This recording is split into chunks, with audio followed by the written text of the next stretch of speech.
highly allergic to. So if I start coughing, I got water, but that's what it is. I'm not getting COVID. Okay. You're getting leaves. Getting leaves. They're beautiful, which is a good thing since I'm really allergic. It's a good thing they're pretty. That's an unfortunate thing to be allergic to. That's okay. That's the second odd allergy I've heard about today. What was the other one? A physician who's allergic to the padding on his headset for his computer, and it's like making his whole ear and side of his face red.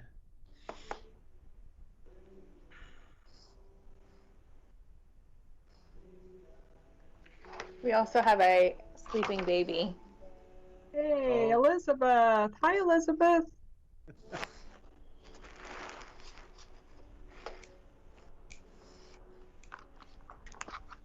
Mr. Nollup, you'll let us know when because we are broadcasting this, correct? Yeah, this first one will be streamed live. Okay. So yes, correct. And you are free to go whenever you'd like. Okay. I will call this study session of the Tigard City Council to order. The only item on the agenda for the study session tonight is council liaison reports. Council President Goodhouse, I think I see your icon. I don't see your video, but I want to make sure you're here. Are you here? I'm here. Okay. All right. So let's start with who would like to go first? Youth Councilor Calderon, you get to go. Great. Yeah, TIAC, we had a meeting yesterday, and they're working really hard on creating like a peer support program for basically tutoring. So they're working hard on that, and that's pretty much all they're up to right now. Stuff we can do right now. But yeah. Okay. Councilor Newton. I don't have anything to report. None of my groups met since we had our last report out, but I would encourage you all to look at the TYAC website on their peer support. It's excellent. And maybe we can get maybe Councilor Calderon can send you a link, but I looked at it today and it's great. So really encourage you to take a look at that. And I had a conversation with Maureen Wolf from the school board last week and told her what they were up to, and she was really excited to hear about it too. So anyway, take a look at that, and if you know anybody that might be a good fit for that program, I encourage you to have them sign up because it looks great. So anyway, and I passed that on to the group. So that's all I have. Youth Councilor Calderon, would you mind sending that link out to all of us? Yeah, I'll send it to council mail in just a second. Okay, thank you. Councilor Lube. I don't have anything to share. I unfortunately couldn't make a couple of the meetings last week before. Okay. So. I was in labor, for those who were, I was a little busy in the hospital. Councilor Anderson. Let's see. I had a couple. The WEA Land Use and Housing meeting was. They have it every other month, and so this one, the mayor had a heads up. But we spoke on House Bill 2001 and the companion bill, House Bill 2003. So they wanted Tigard's perspective on how the missing middle housing was working. And so we talked about that. I was on the panel with Ezra and a few builders and some state folks. So that went pretty well. Nothing new that you guys don't know. Then we had Planning Commission. Planning Commission is doing an interesting thing. They're looking into changing some of the commercial use zoning. And why that's kind of interesting is because not everything fits in a nice little box anymore. I've had commercial realtors call me and they say, we've got this building over here, and I've got 10 people that want to do some light manufacturing, but it's zoned retail. And for the life of me, they can't tell why it's zoned retail. And so they can't lease this building. So this new zoning change, it's pretty groundbreaking, really, the way that they're looking at it very holistically. It's called MADE, M-A-D-E, and we'll see the whole rollout of it. But God, you got to give it to Tigard again. Pretty progressive in this style, because a lot of uses are going to be changing, right? Retail, office. We don't know what COVID's when people are going to go back to the office, but it will allow some of these owners to lease their buildings that have been sitting for a while, and maybe get some different types of employment in Tigard. So that was very interesting, and they're doing a good job. Other than that, just a couple little things with Planning Commission that not a big deal for us. What is the timing on that, Councillor Anderson? Like, when would we expect to be seeing that at council? I would say they might give us an update before the end of the year. Probably roll it out second quarter next year. Okay, of 2021. Yeah. Okay. Yeah. We're going to expect you to continue tracking that, even Okay. if not on the council. You got it.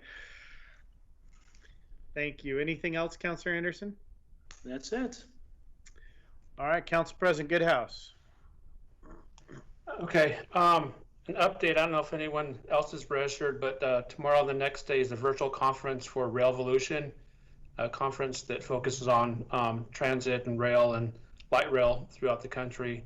So that's going to be an online conference tomorrow and the next day. Let me see. Last week I attended. Are you attending it? Are you going to be attending it? Yes. Yeah, I'll be attending that. So that'll be online. Last week I attended the Building Bridges virtual seminar. That was a great lot of information, and that was recorded, so I think people can go back and watch that if they haven't seen that. That was pretty good. Had the WIF board meeting, and came up again a topic about finding a regional testing facility. One of the biggest things is for keeping clean, safe water is really having something regional that can test the water quality rather than sending it out of state or sending it further. Having more of an agency or someone to look over, they can do a quicker test and get that done in a quicker manner. So that was just kind of an update on that process. I think the mayor and Councilor Lube and I did Shining Stars on Friday night. That was a great community awards event. So that was it was a different format, went by quick, but that was a great way to recognize all the businesses and volunteers in the community through the chamber. That was a great event as well. Other than that, not much more else to report on. You know, Councilor Newton and I did our Spark conversation. We had a great conversation, a lot of feedback from the community, got a lot of information out there. I think we kept just firing off information and links and kept Kent Wyatt busy typing on the keyboard. So, but that's all for right now. How much engagement did you have from live questions and audience participation? We had a pretty good, for it to be with the presidents, both presidential debate kind of town halls going on, and there was an SRO conversation and some other school activities. So we had pretty good input. Yeah, we went the whole hour.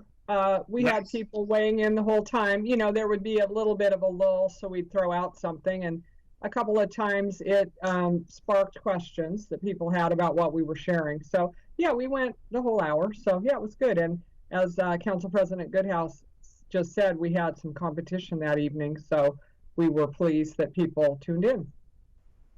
Awesome. Well, I think I gave all of you an update on a couple of the things that that I was working on about a week or two ago. So I'm not going to restate those, but I do want to make sure that you all are tracking closely what's going on with COVID infection rates, and the county is continuing to communicate that. And I'm continuing to have regular meetings with the chair and the other mayors in the county, and the path that we're on right now, it's at least not the worst case scenario, but it's not the best case scenario either. So we're kind of in the modeling. We continue to be in the moderate as far as transmission rates go, going into the fall flu season or the winter flu season now soon. It'll be, it's going to be a trying and telling time. And I would just continue to encourage everybody to be reinforcing masking and making sure that people understand the importance of that. It really does work. The science and the evidence behind that is strong. And I think we've seen in places where various both social distancing and mask requirements have been either relaxed or not enforced or kind of not desired from a community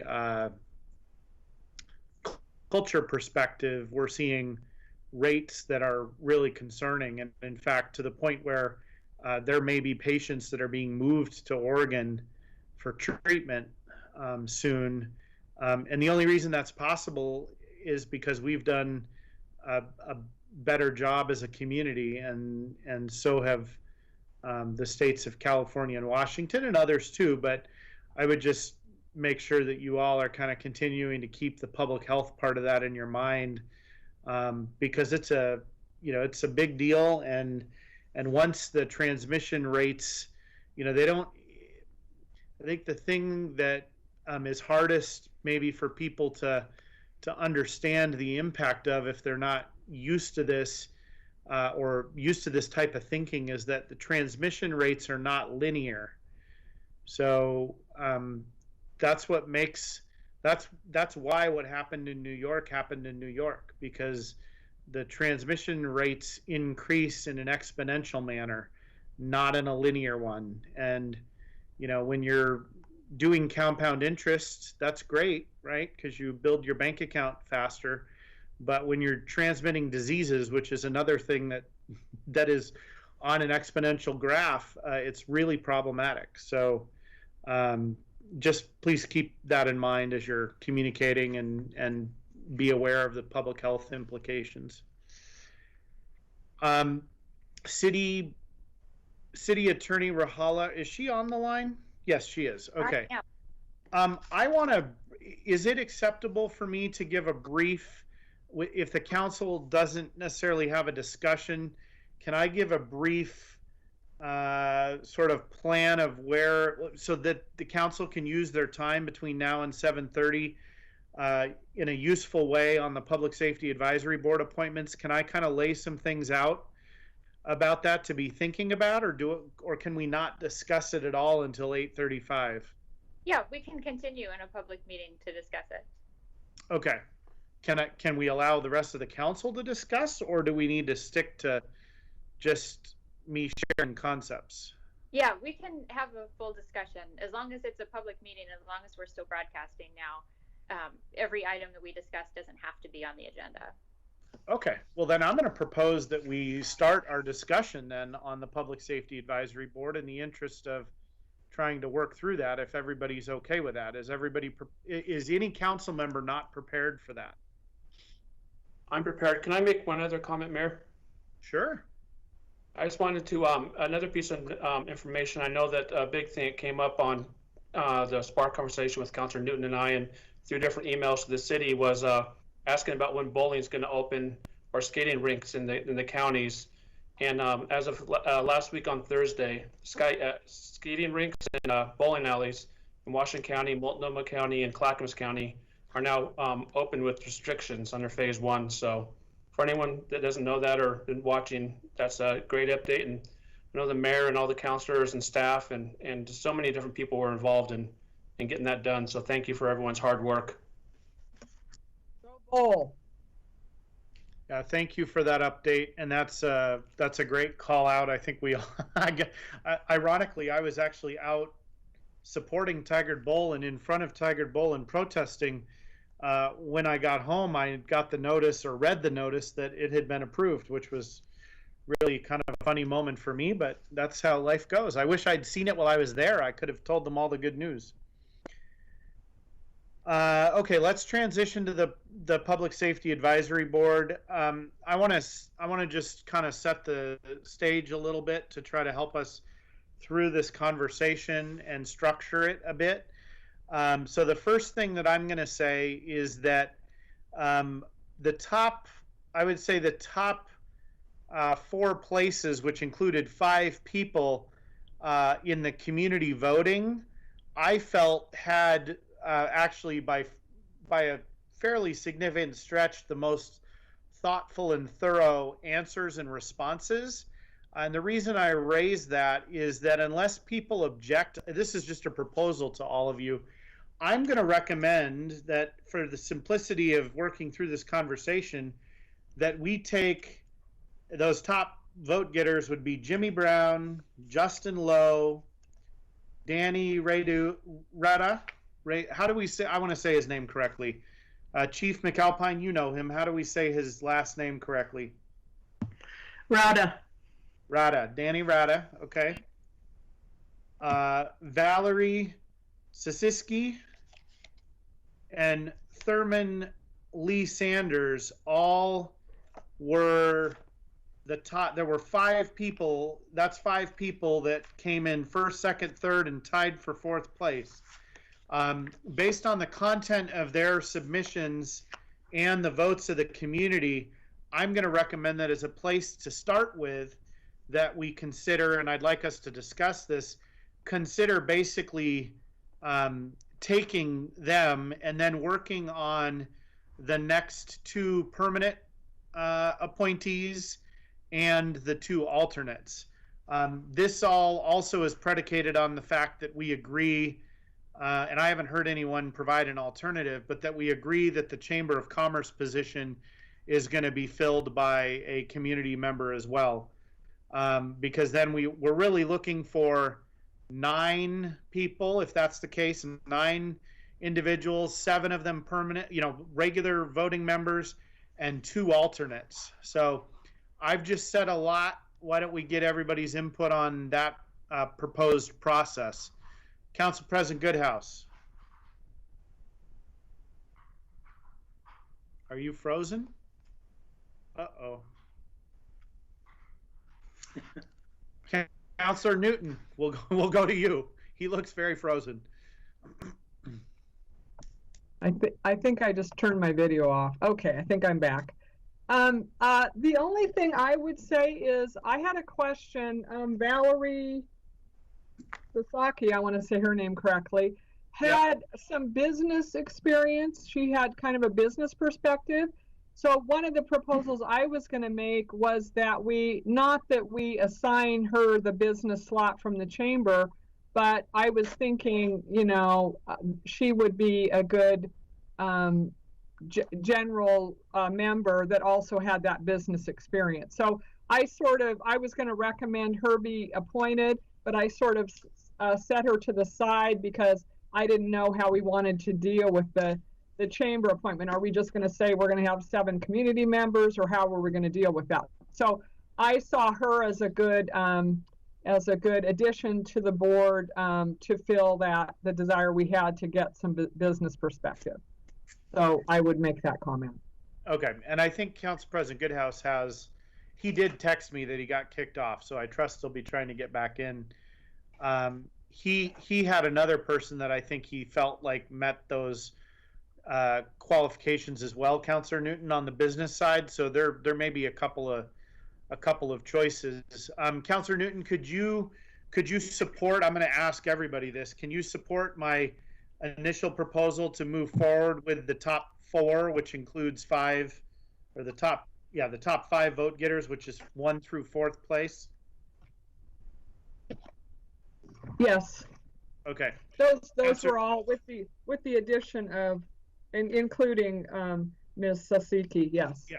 She was in my group. Thanks. Yeah, she is tied for 4th place, so she would be included in that. Councilor Lube, thoughts? Yeah. Yeah, I would actually echo Counselor Newton. I thought the same thing about Valerie Sasaki, and that, she specifically called out that she could represent her businesses. And so that was sort of also where I thought that she could fill that space.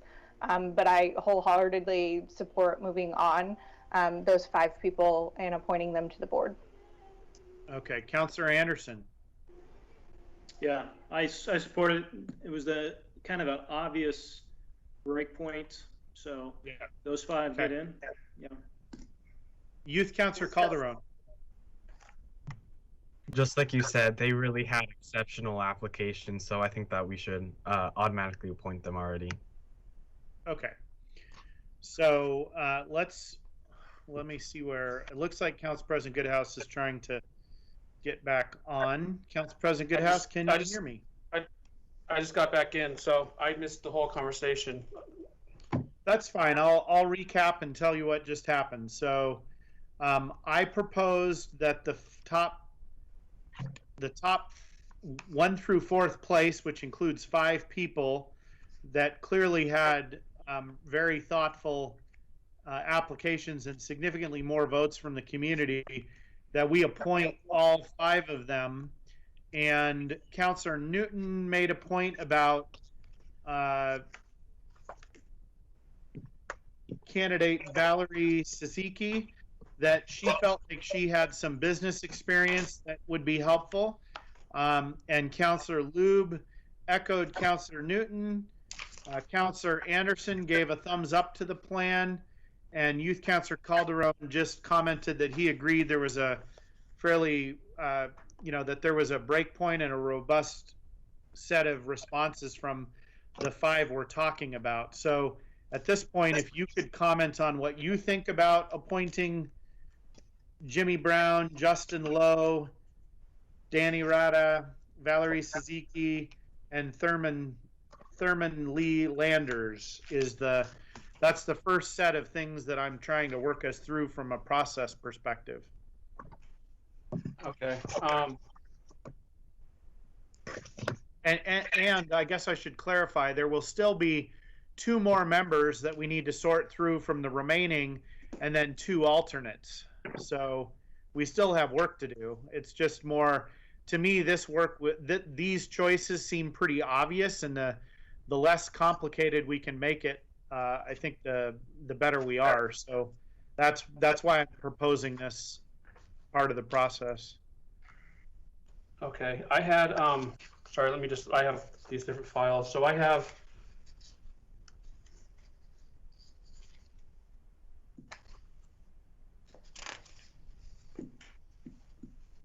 okay, so I do have Thurman Landers. I do have Danny Radu. Yep. Jimmy Brown. Valerie Sasaki. Yep. And then I kind of, for my next 2, I had John Tigard. And then I have another one that's my 6th that's out of the range. Okay, what do you think, or where was Justin Lowe in your analysis?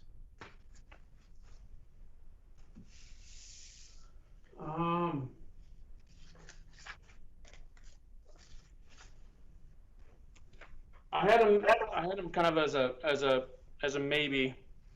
Okay. Are we debating, or are we just listen? Well, I've put a proposal forward that almost every member of the council has supported so far. So if you feel strongly about not including Justin Lowe, you can certainly try to make that case and see if the rest of the council agrees. My notes actually from reviewing his was that of all of them, I actually thought he had the most thoughtful responses in the entire application process. So it'd be hard for me to say that he's not going to be in the top 5, but I'm certainly willing to listen. Well, if everyone else is on board, that works for me. I mean, I think he's got a lot of great I mean, I agree. I mean, it's a great responses, well thought out, everything like that. I just wonder if there's a lot more political experience. So I wonder if there's with more political experience as opposed to regular citizens. Was my only thought, was where I was just the slight bit of hesitation, but I agree that everything was well thought out, great articulation and everything like that. Yeah, I mean, if I'm not mistaken, I don't think he can have that much political experience because he's like, That's true. He's That's not true. that old. He's a great guy. No, I'm fine with that. Okay. So, I mean, I would agree with you if someone was applying who's been, working in partisan politics for 20 years, that might be a different story, but I don't think that's what he represents. so, I would say that's not what he represents. He doesn't have extensive political experience. okay. Can you repeat that top five just to make sure I have that? Is it just the 1 through 5 order? It is. It's Okay.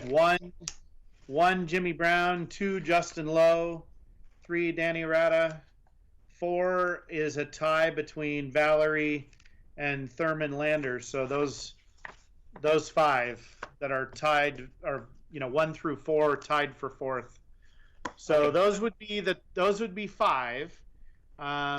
I hear everybody saying they agree to add another person for to replace the chamber position, and so that means that we're looking for 2 more permanent members, and we're looking for 2 alternates. So who would I've already had a lot of input on this process, so why doesn't someone else provide their input on the rest of the group? Who would like to go first? Council President Goodhouse. After looking through for a business representative, I thought Jeff Mott would be a good representative for the business community. I just looking at his experience and resume, he seemed to be pretty thorough with business experience, understanding business, and kind of really looking at the numbers, analytics. So he seemed like a great fit for the business. My second, if I had to do a backup though, would have been Valerie. Would have been a backup for the business community to represent them. But my first pick would be Jeff Mott. Okay. Do you have any others? Because I assume you're suggesting Jeff be a voting member. Yes, yeah, to fill that spot that the chamber declined on. Okay. Do you have any others from the group that's not been I mean, if we're looking at 2 permanent and 2 alternates, do you have others you want to put forward? Yeah, let me sort that out real quick and then get back to you so I can. Okay. Councillor Anderson.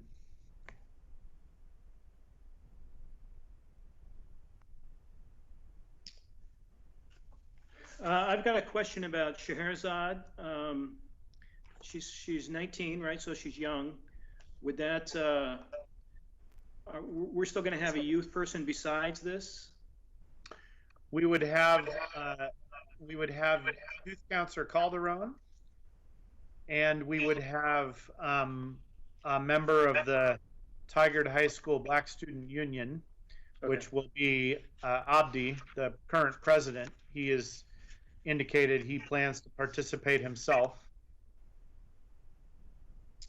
Okay. My ranking pretty much mirrored the community ranking. So John Gerhard and I like Justice Rogers as well. Our first 5 have 4 men and 1 woman. We probably need maybe some women on there to round it out, but those are my thoughts. That's a good observation. Okay. Councillor Lube?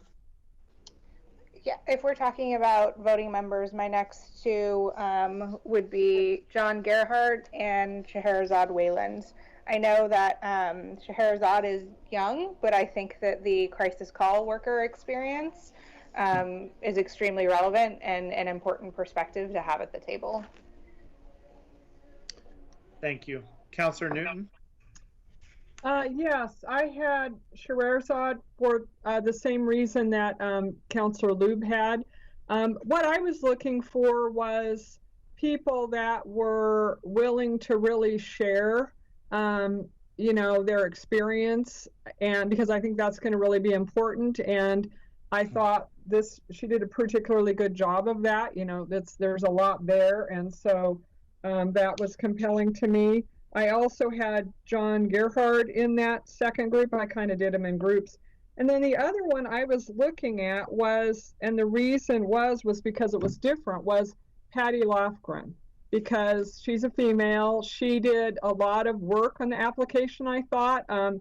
Like I said, I was drawn to people. I mean, it's inspirational reading these, just inspirational. So I was drawn to folks that were really willing to put a lot into it and really talk about their personal lived experience, because I think as we go through this process, we're going to need to be, people are going to really need to be, you know, willing to do that. So those were kind of my next three, you know, the next group I had, Scheherazade, Patty Lofgren, and John Gerhard.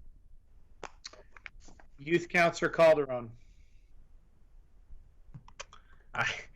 You guys are all taking my list. I also had John Gerhard, Scheherazade, and Patty Lofgren. So, yeah, same reasons as everyone. It looks like we're all pretty much on the same radio wave. Okay, and Council President Goodhouse, before you go again, I guess I just want to add that my four for this category were pretty much what everybody's just talked about. It included Jeff Mott, John Gerhart, Scheherazade, and Patty Lofgren. So I guess I'm feeling consensus around the group of people. Now the question will be, Council President Goodhouse, do you want to add anything more, or can we work from those four and figure out which ones are voting and which ones are alternates? So yeah, I had as far as part of my original pick, I had John Gerhard in there. I had Sean Studerdreyer, but no one seems to be. I don't think anyone mentioned him.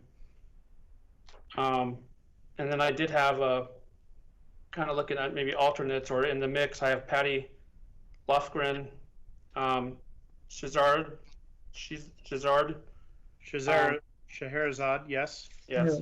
And then I did have an outsider, Nick Jarman, but no one mentioned him. So I think Sean and Nick are out of my list. So I think we're on the same page as those, though.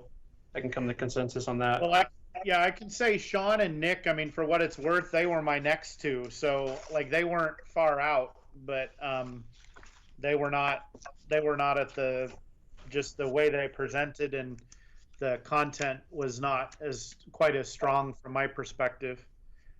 So you're okay with moving forward with these four and trying to figure out which two should be an alternate? Yeah, I thought Sean had a lot of lived experience from all over cultures. Though is what only thing I kind of saw with him. But I'm fine with moving forward. Does the rest of the council want to look at Sean real quickly and see if we should put him into this group of consideration? Mr. Mayor?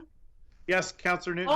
I'll just make the comment that I had Sean rated a lot higher than Jeff Mott, and I just had I thought, I just felt like a lot of the other applications had a lot more, I'm going to say colorful, compelling, lived experience. And so that's why I didn't rate Jeff Mott as high. So I had Sean higher, but the rest of the council may have a different perspective. Most of my points went to folks being really open and honest and compelling about their lived experience. So that's the difference there. I think for me, Jeff, I mean, just while we're on that point, Jeff, what was very appealing to me about Jeff is that he clearly thinks very differently than a lot of people. And I think would bring sort of diversity of thought in a very different way of thinking about problems that maybe would round out the group better. That's really my only, I guess, comment I would make about him. That's a good point, Mr. Mayor. I hadn't thought about that. That is a good point, because it is a different perspective that he presents. And for clarification, that wouldn't really fall into the 6 and the 2 alternates. That's a separate category, the business. Well, I don't, Council President Goodhouse, I don't think, I mean, we talked about this last week, and again, I guess you were maybe off the line for part of it, but we're just appointing 7 community members. And if we can find 1 or 2 that we think well represent the business community, then, you know, we should make that appointment. So we're not considering it at this point separately, and I didn't hear any of the rest of the council say that they felt like we needed to do that. Oh, I missed that then. Yeah, that I missed that part.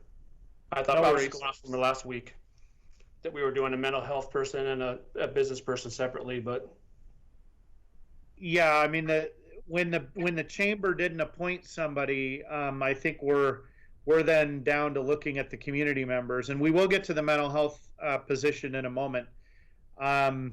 Council, we can revisit that. Council President Goodhouse is proposing that we just appoint Jeff Mott for the reasons that he stated. I'm not sure that's really different than what we're already proposing, but I guess I'll throw it out there since he's making that suggestion. Do people support that? Should we just move that forward? No? Okay. No. Okay. I'm seeing head nods no. Okay. Okay, sorry so for missing that part. no, that's okay. So you know, it's hard when the technology fails. I totally get that. How do people feel about having Sean in the group, though? Councillor Newton, you had said yes. That will just make our. Mr. Mayor, I'm sorry, but I've lost a little bit of I've lost track of who we're now talking about in the second group. I'll write them down. I'm sorry. Scheherazade. Uh-huh. John Gearhart. Got it. Jeff Mott. Okay. Patty Lofgren. And Sean Stuhldreher. Got it. Okay, thank you, Mr. Mayor. So if it's those, let's just work from those 5. So 4 of them are going to end up on the board in some way, shape, or form, either voting or alternate. I do think that Jeff Mott brings some very different perspective that I think we should consider. I think Scheherazade, both from given what we're talking about the rest of the group, from a gender diversity and age perspective, and also, and she, Councillor Anderson, to the point about age, she brings a different, you know, it is, I mean, it's not a huge difference in years, but, you know, a 19-year-old adult is got a different perspective than a high school student, I think, and particularly with her lived experience. So I would be, you know, when I'm thinking about who should be voting members, I guess Scheherazade I feel pretty strongly about being a voting member, and I see others shaking their heads yes. Councillor Anderson, Council President Goodhouse, can you live with that? Okay, Councillor Anderson's a yes. Okay. Yes. So Scheherazade is going to be a voting member. So then that leaves us, I think, a more difficult. To me, the last voting member is going to be difficult, but let's talk through that. We've got John Gearhart, Jeff Mott, Patty Lofgren, and Sean. Who's got strong feelings? Councillor Lube. I'd actually like to see Patty Lofgren as the final voting member. I think she brings that extra diversity and perspective from the teacher perspective and community member. So I think that's who I'd like to see as the last voting member. Others? Well, Councillor Calderon, I think, is trying to talk, but on mute. No, I had John a little bit higher, but then it was Patty after that, so either of them are fine with me. Councillor Newton? I had Patty for the same reasons that Counselor Lube suggested, so that she would be my next choice as well. Counselor Anderson? I had John and Patty, so I'm fine with Patty. It would just make it four men, 3 women, if that's something we're looking at as well. Can I also add that one of the reasons that I had Patty higher than John is that we also have City Attorney Rahala and Valerie Sasaki are lawyers, and so with John being another lawyer, I just thought a different perspective would be important to have at the table as a voting member. We'll also have the municipal court judge. There will be plenty of lawyers at the table, that's for sure. Yes, and you know, Patty is our only teacher in that regard, and so I thought the diversity of perspective and occupation came into play. I like Patty's cert experience. Council President Goodhouse, you've been awfully quiet. I was going to say, I mean, out of those, I had Sean and John were both part of my voting members, so they fell in there. But then Patty was what I had as an alternate, but I viewed her, so I'm fine with any of those. I don't know what to do with Jeff because I had him thinking it was a totally separate category, so I think he brings a totally different perspective. Well, I think what I'm hearing is I think we move Patty as a voting member, and then I'm going to just suggest that Jeff be one of the 2 alternates, which will mean he'll get to speak and participate and everything else. He just may not get to vote unless someone else drops out. Can people live with Jeff being an alternate? Yes. Yeah. Yeah, Okay. I can. It's fine. So then the last alternate is either John Gearhart or Sean Stooldryer. Who wants to make a case for that?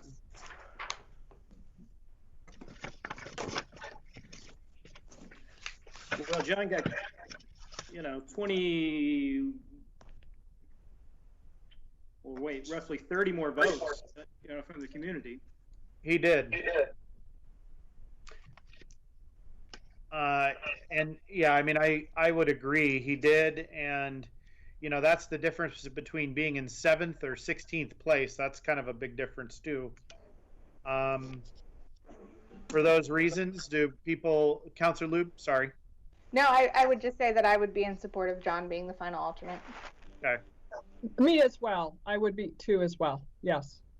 Okay. Me Council too. President Goodhouse, Youth Councilor Calderon, okay. Councilor Anderson? Yes. Okay. I'm fine with that. I would love to have seen Sean on there. I think that, the extra experience, but I'm fine with that as well. Unless we want to add a 3rd alternate, but I don't think we're doing that. I think that will make the group, or the group's already going to be challenging to facilitate. So I want to try to keep it to the numbers that we've got. Okay, so now, thank you for that hard work.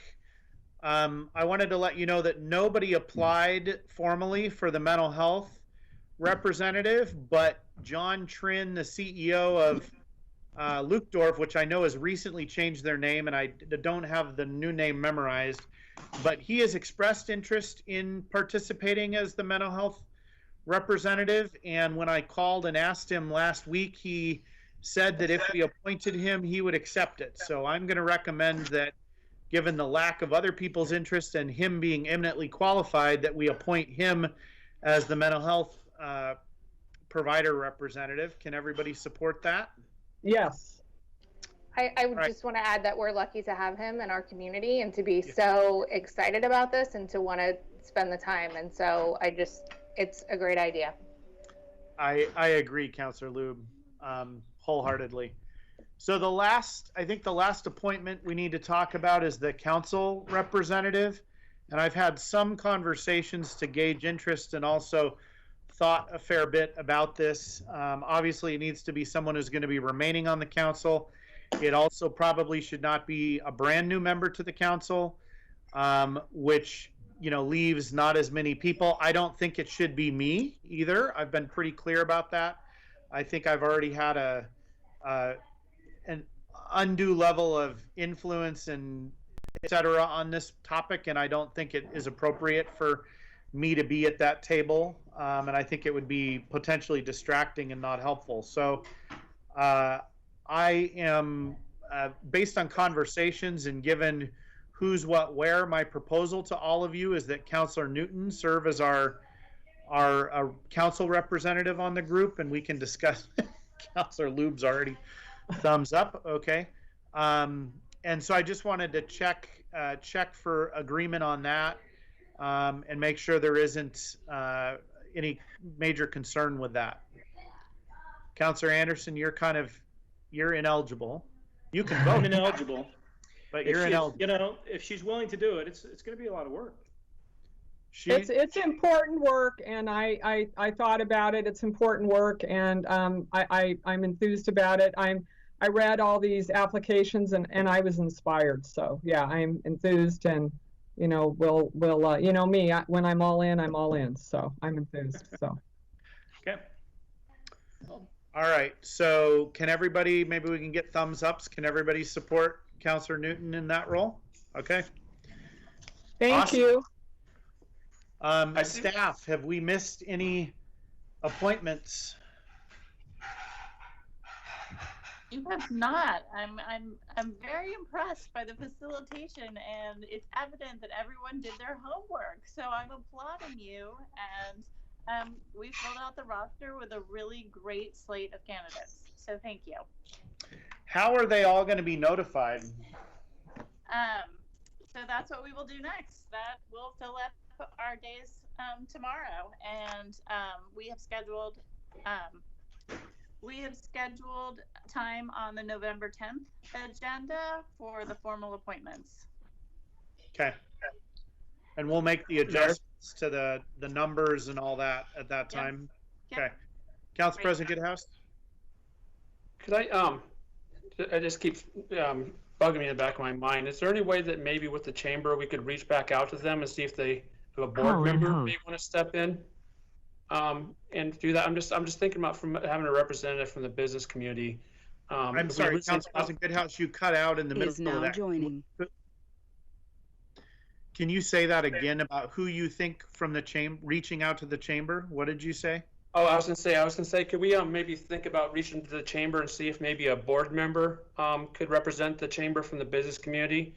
I know with us originally thinking we wanted to have a business member on there. It just keeps thinking to me that someone from the business community and representing the business community would still be good. And maybe when the chamber staff can't do it, maybe one of the board of director members can or something. So, Council President Goodhouse, I'm just going to share very frankly the information that the chamber CEO provided, and I thought I provided some of this last week, but I'll try again. I've spent more than 2 hours talking with the CEO of the chamber, and their board has spent a lot of time considering this. Both the board, I think even there may have been a government affairs or part of the government affairs group discussing it, and then there was discussion on the staff side. They do not want to, nor do they think it is worthy of the amount of time that it's going to take for them to participate in this in the manner of having someone appointed from the chamber. Okay. If you want to provide them feedback, as a member of the chamber that you disagree with that, that's fine, but this is not a decision that they came to lightly, and they've spent a lot of time considering and have given us a lot of feedback and rationale as to why. I would have liked a member of the business community. I thought that it was a good suggestion when the council brought it up, but there are points in time when we have to allow a group that we've tried to give a voice to in a certain process to say, we don't want to put the time into that, and I think we just have to accept that. Okay, I might reach out to them, but if they, I'm sure the window closes anyways if they were wanting to sign someone, or is there still an open time frame if they do reconsider it? Well, we've just assigned an extra person to the committee, so not really. Okay. Okay, And no based problem on then. my conversations, they're not going to be doing that. I mean, regardless, I don't want to, overstate it, but they're not going to put the resources into this. They don't Okay. view the nexus to the business community and what the group is going to be working on as being enough of an impact to warrant the kind of time commitment that it's going to take. For them, it's it's just sort of a how much are they going to get out of it versus how much are they going to put into it, and they just don't think that the equation even remotely makes sense to them. Now, they have said that they want to maintain some sort of a liaison role and be kept aware of what's going on, and they may want to weigh in on certain things. And interim city manager Nyland and I have both assured them that we'll figure out how to do that. And the chamber CEO has said that they would like that. So it's not that they want to be uninvolved. They just aren't going to put the kind of time in that is necessary to participate full time on the group. All right, thank you. Okay. So, Council, City Attorney Rahala. Yes, so one reminder that the action that you need to take in the meeting tonight is going to be a motion to change the chamber's position to a 7th member for the public, and then to direct staff to prepare the appointments for the next meeting as discussed in study session. Okay, and do we have to name each person individually, or can we just say as directed in the study session? I think it would be better to name everybody just because we had a thorough discussion in study session. Okay, can someone between now and 7:30 get themselves ready to make that motion? Thank you, Councillor Lube, for volunteering. You'll be ready with your motion, and you'll include or break out the alternates and the voting members. Thank you. Okay. I already have them in 2 stacks. Awesome. We'll see you all at 7:30. I'm going to just mute and turn my camera off, I think. And Mr. Nolup, that's acceptable, correct? And you're going to launch the whatever you need to on the TV side? Okay. That is acceptable, yeah. We are recessed. Or Councillor Calderon, did you want to say something, or were you waving goodbye? I was waving goodbye. Okay. We'll see you in 9 minutes, 8 minutes. I have now. a question for Mike, so I'll just stay on and ask him a question.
Thank you very much. I will call this City Council meeting to order. Deputy Recorder Patton, please call roll. Council President Goodhouse. Here. Councilor Newton. Here. Councilor Lube. Here. Councilor Anderson. Here. Mayor Snyder. Here. Youth Councilor Calderon. Here. Okay, please all join me in the Pledge of Allegiance and mute your microphone.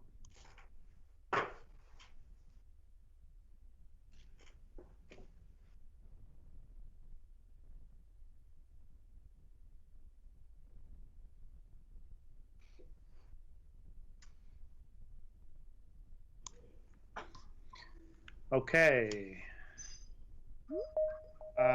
Councilor staff, any non-agenda items? Mr. Mayor, we do not have any non-agenda items. All right, public comment. Written public comment was due by 4:30 p.m. today, and call-in questions will be taken via telephone by calling 503-966-4101. The call-in number is posted on the screen now. Interim City Manager Nyland, did you have any follow-up to previous public comment? Nope, there's no follow-up tonight to previous comments made. Deputy Recorder Patton, I think you distributed the materials for written public comment. We received one public comment from Mr. Bruin about his perspective about tax increment financing districts. Council, you have that all for review.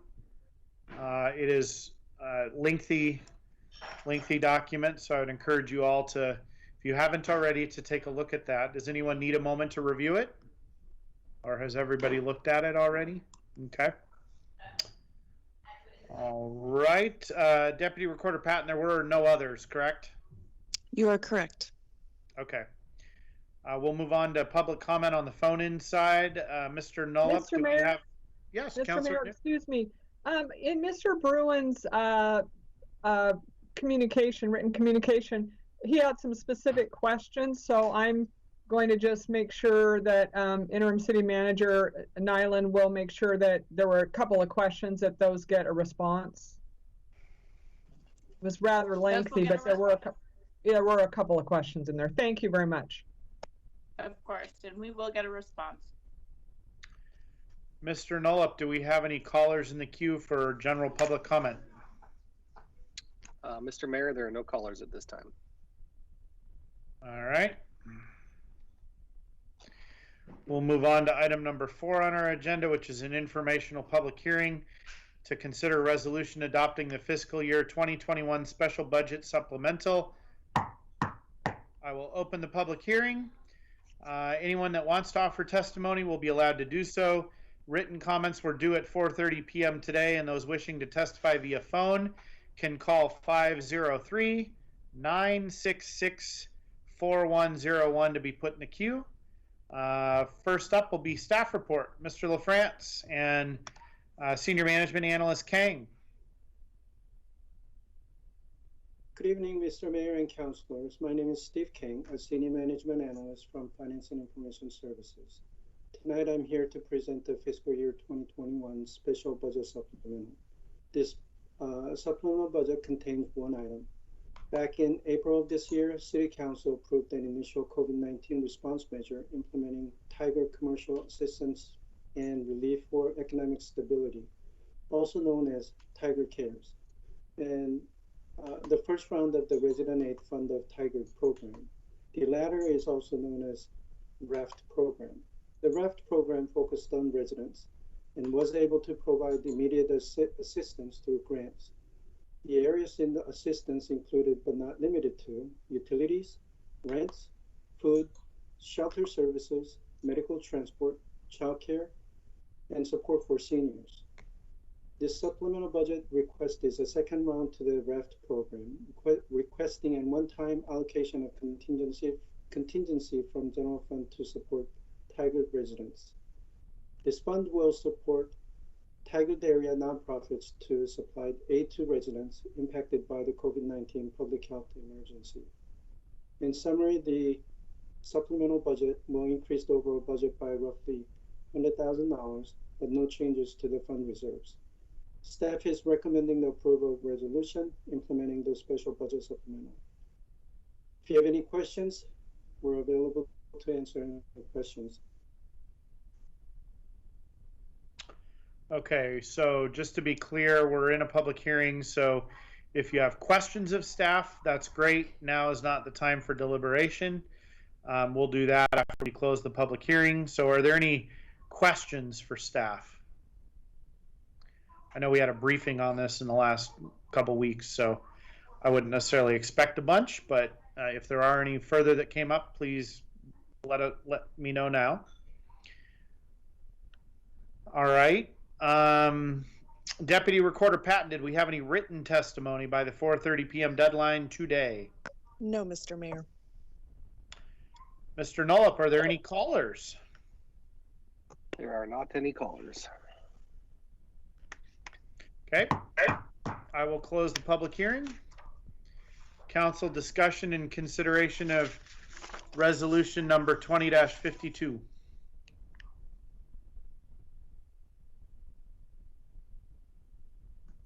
I move to approve resolution number 20-52. Councilor Newton. Council President Goodhouse, I second that. Okay, it's been moved and seconded. City Recorder, please read the number and title of the resolution. Resolution number 20-52, a resolution to adopt the fiscal year 2020-2021 special budget supplemental for COVID-19 response, including budget adjustments to policy and administration. City Recorder, roll call vote, please. Council President Goodhouse. Yes. Councilor Newton. Yes.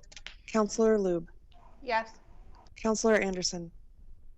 Yes. Mayor Snyder. Yes. Okay, resolution number 20-52 is adopted unanimously.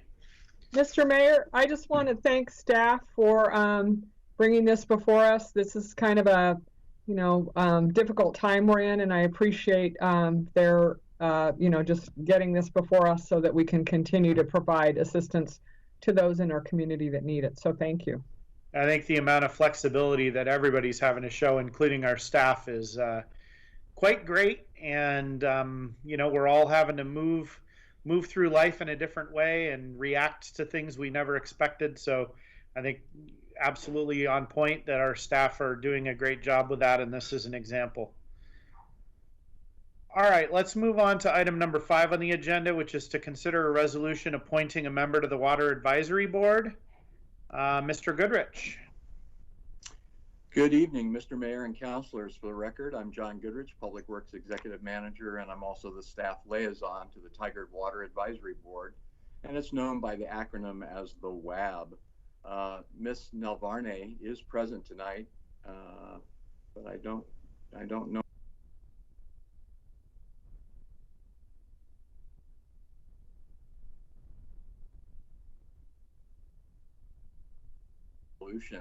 Nea Nelvarne as Tigard's at-large member to the Water Advisory Board.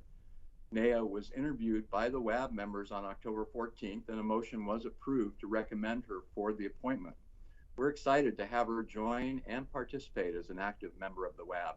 City Council established the Water Advisory Board back in March of 2019 with each governing member, City of Tigard, City of Durham, and the Tigard Water District, providing one representative to the board and 2 at-large members. Marie Wakowitz was appointed in July of 2020, and Nea Nelvarne will complete the 5-member advisory board. The purpose of the Water Advisory Board is to make recommendations to Tigard Council on significant water service issues such as rates and development charge methodology, capital improvement plans, recommendations relating to the water budget, and other policy rules or regulations related to providing drinking water to the Tigard Water Service Area community.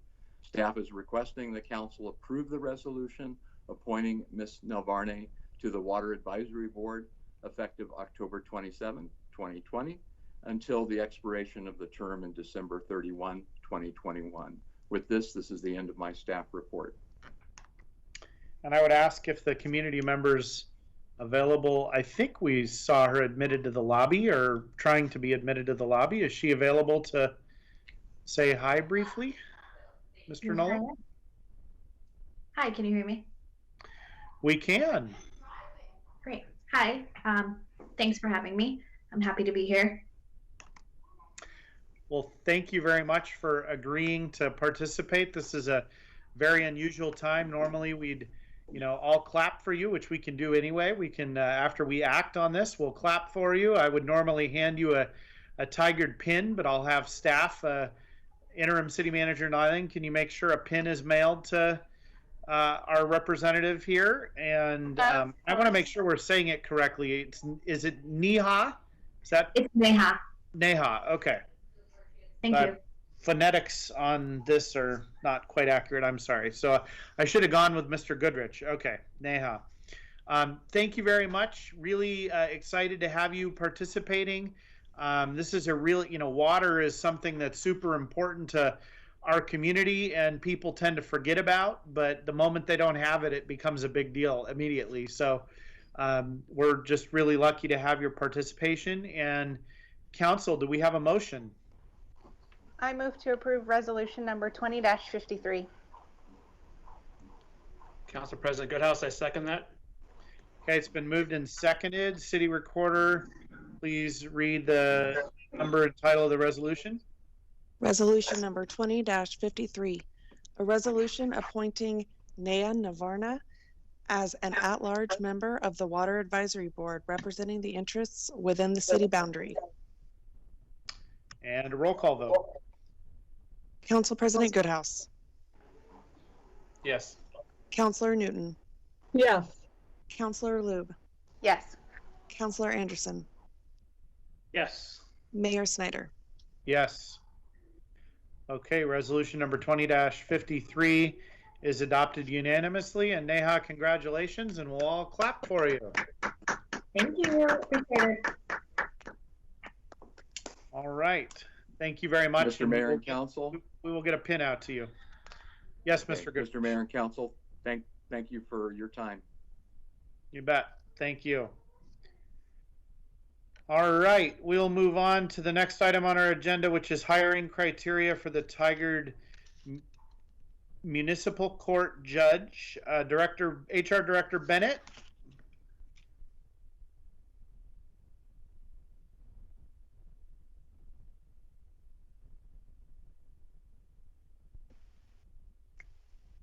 Hi, this is Nadine Robinson, the Central Services Director. Mike, do you see Dana on this at this meeting?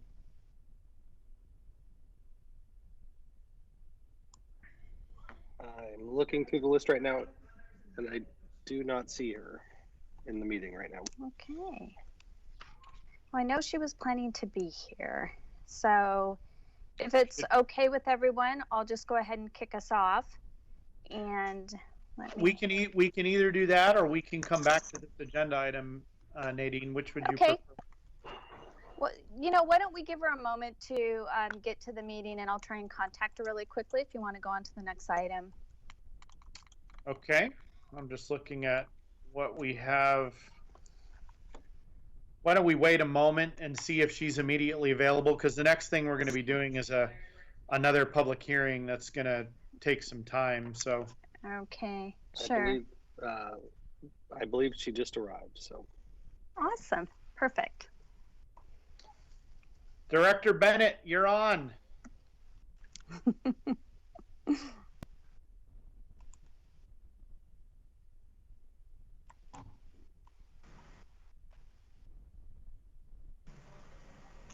Good evening, Council. I apologize for that. I was having connectivity problems. We love technology, don't we? So tonight we are before you because, as most of you probably are aware, Judge O'Brien, our 30-year municipal court judge, has given notice that he is prepared to retire. And that's a sad event, but it's also an opportunity for change. So we're before you tonight with a copy of the draft job description for the judge position, as well as to talk to council about the process that we plan to use to hire a new municipal court judge. So I will skip to the highlights. I apologize for being late to this meeting.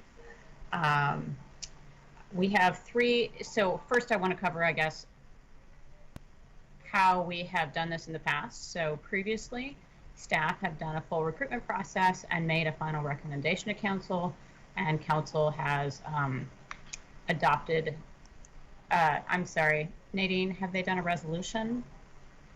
Yes. Okay, thank you. Yes, by resolution. Adopted by resolution to appoint the judge. So that is one option, but staff are recommending a more involved process for council, but you're free to choose any of the three that we're offering. So staff is proposing what we would do is run a recruitment through HR, run a full process, do an initial interview and prep, and get down to maybe a top 2 or 3 candidates, and then pass those on for council to interview, for council to make a final selection. So you have that option. You have the option of doing things the way we have in the past, or if council wants greater involvement, another option would be to assign a couple of volunteer counselors to join the staff process to be part of the first recruitment process, and then again go through with the top finalists coming to council for final selection. So what we're looking for this evening is direction from council on what kind of process council would like to see for the municipal court judge filling of that position. And Director Bennett, the other thing that is listed here stated as the title of the item is hiring criteria. So is there a desire for that as well? Right, I apologize. Thank you, Mayor Schneider. The hiring criteria is actually the content of the job description. So we didn't previously, because the judge has been seated for 30 years, we actually did not have a job description for the judge. So we had to go out and do some research and look at what other municipal courts are doing and develop a job description. And Director Robinson can answer any questions you may have about where we landed on that process, and we can run through some of the criteria if you'd like. Most of them are set by statute or city code. Okay, so council, Director Bennett, does that conclude your presentation? It does. Okay, so council, who has questions or comments? Council President Goodhouse? Anything? I like the similar format to the city manager, where a couple of people work on the details and then the final details come to council to consider. So is that the staff proposed process or a modification of the staff proposed process? There was two processes I think that sound like was proposed, so that's the latter which Dana proposed. So he is, if I understand Councilor Goodhouse correctly, you're choosing the greater involvement of council. So the staff proposed that we do initial interviews and pass the top 2 to 3 to you. So that's the staff recommendation. The next one is for council to have more involvement, which is to do what Councilor Goodhouse suggested and have council involved in the first round of interviews as well, a pair of counselors. And then the third option is a less involved council, which is us bringing you a finalist. Yeah, the middle option. Yeah, I don't think we're into the last option, no matter what. But okay, so Council President Goodhouse, and then do you have any feedback on the actual criteria as drafted in the job description? No. Okay. Councilor Luke? I would be fine with the council being more involved and having 2 counselors in the initial interview process. And I don't have any feedback on the job description other than it's sort of entertaining that we actually had to create one. Youth Councilor Calderon? No, I was also thinking how it's funny that we had to make one, because I was looking at how it said you must be able to read on the computer, and I was like, oh, that's quite surprising, since if it came from 30 years ago. But otherwise, everything looks great, and council involvement is always good. So if everyone else wants that, I'd support it. Okay. Counselor Anderson? The job description looks great. I would go with the staff recommendation, but I can go with council involvement if you'd like. All right, Counselor. Yeah, I thought the description did a good job of reflecting what my experience was that the judge does a lot more than we think. And so having had the opportunity to work with him when I was in the Central Services Division and working with Ms. Robinson, I thought the description did a good job of reflecting the judge's duties. I would be more inclined to go with staff's recommendation. The judge, it's interesting because, the judge is sort of in total control of the courtroom, and so I would be fine with staff's recommendation where staff does the interviews and brings the top 2 or 3 to the council. I'm assuming in the staff interview process, I know Ms. Robinson, and I know that she will get the court staff heavily involved in that, which I think is important, and so I'm fine with staff's recommendation bringing the final 2 or 3 to the council, but if other councilors feel strongly that more involvement is important, that's fine too. Thank you. All right, thank you. I have one comment or I don't know if it's a comment, question, or exactly what, but are we confident that this is going to be enough FTE? Like, are we sure we don't need a full-timer?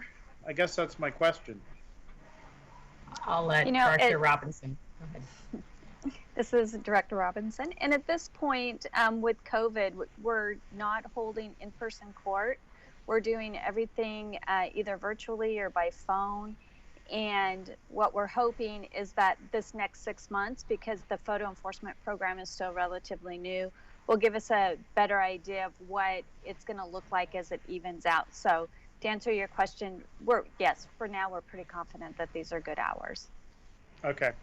I mean, I guess part of why I'm wondering is with the changes in the photo enforcement volume, therefore overall citations, is we may get very different applicants for what's mostly a part-time versus a full-time position. And I guess I just want to acknowledge that and state how important I think it is to get it right, because if we get someone who really wants to work 0.65, that's what it's recommended at, right?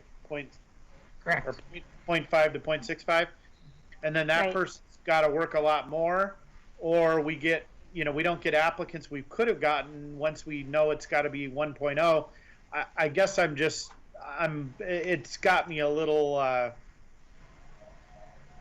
uneasy about that. So it sounds like you're pretty confident, though. You've done a lot of modeling, and our court supervisor has. And one process that we've talked about is letting everyone know up front that these are the numbers the hours that we would start with, and being able to reevaluate it with the fiscal year.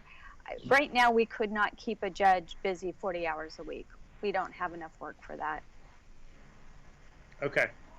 Well, that makes me feel a little better about that. Okay. I don't have other feedback about the criteria, and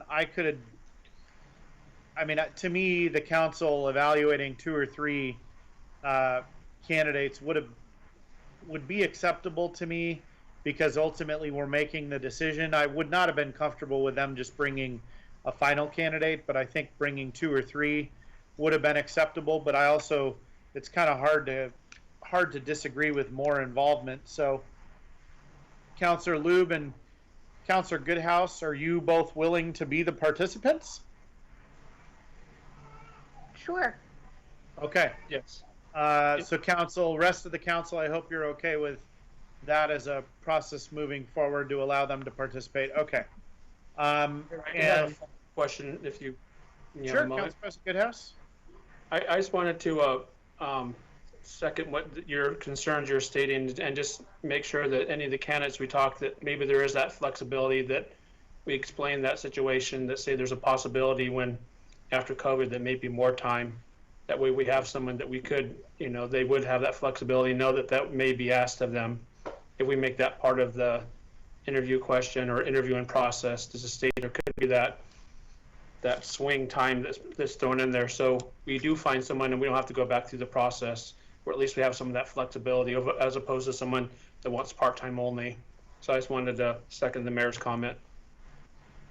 I think we should let them know that we expect them to be here as long as our first judge.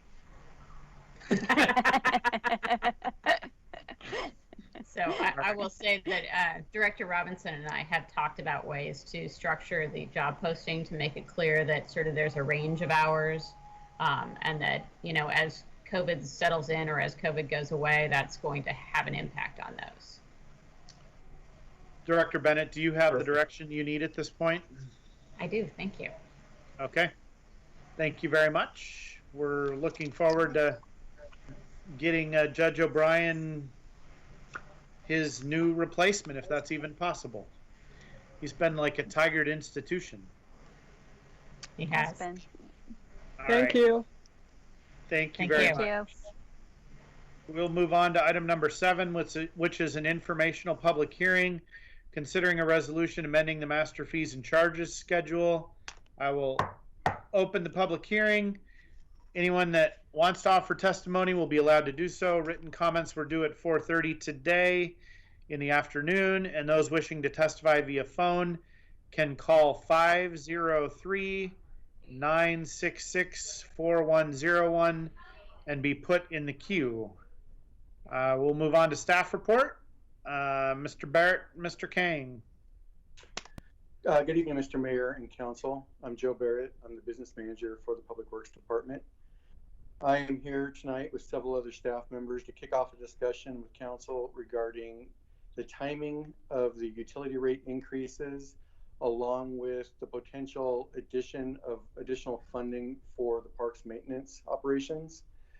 Council has had long discussions over the last few months about these two topics, so we just want to do a really quick recap presentation of some of the general themes of the topic and some additional information that Council has requested. So give me a second to share my screen.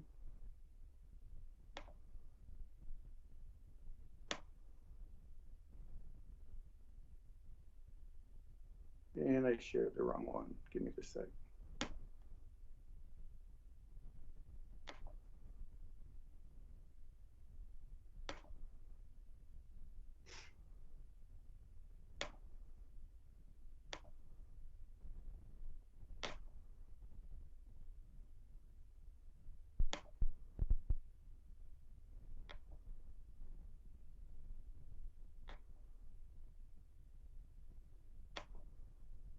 Oh, come on. Sorry, the computer's got some lag on it. There we go. Okay. So again, staff is here tonight to facilitate a discussion with Council and hopefully come to a decision on both the timing of the adopted utility rate increases that are currently scheduled for January 1st, 2021, and on a long-term funding solution potentially for parks maintenance. Council, along with the Budget Committee, has had a number of discussions to get us to this point.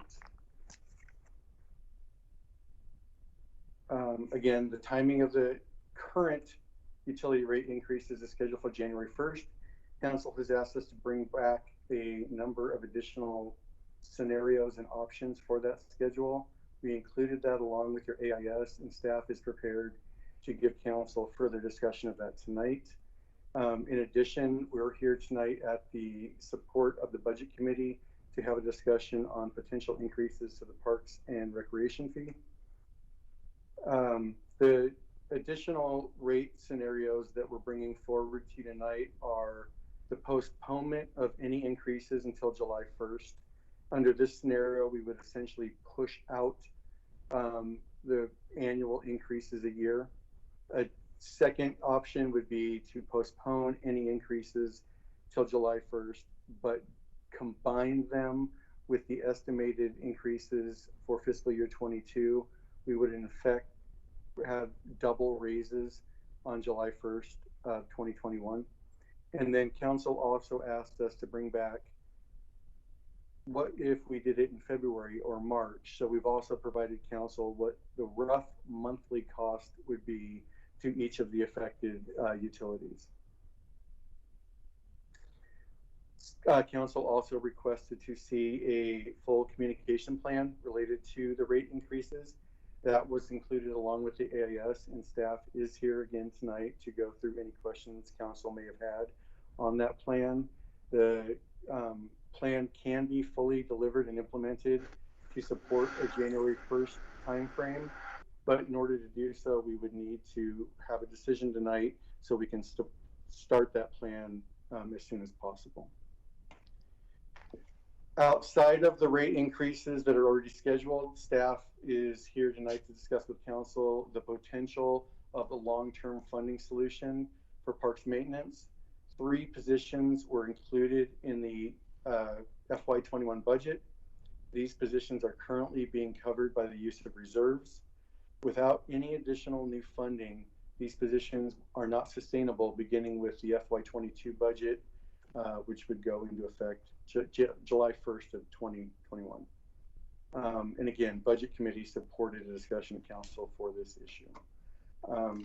Keeping it short and sweet, staff recommendation will be that the utility rate increases scheduled for January 1st of 21 remain in effect, and that the Parks and Recreation fee is increased an additional $1.52 per EDU to fund the 3 positions that were included in the FY21 budget.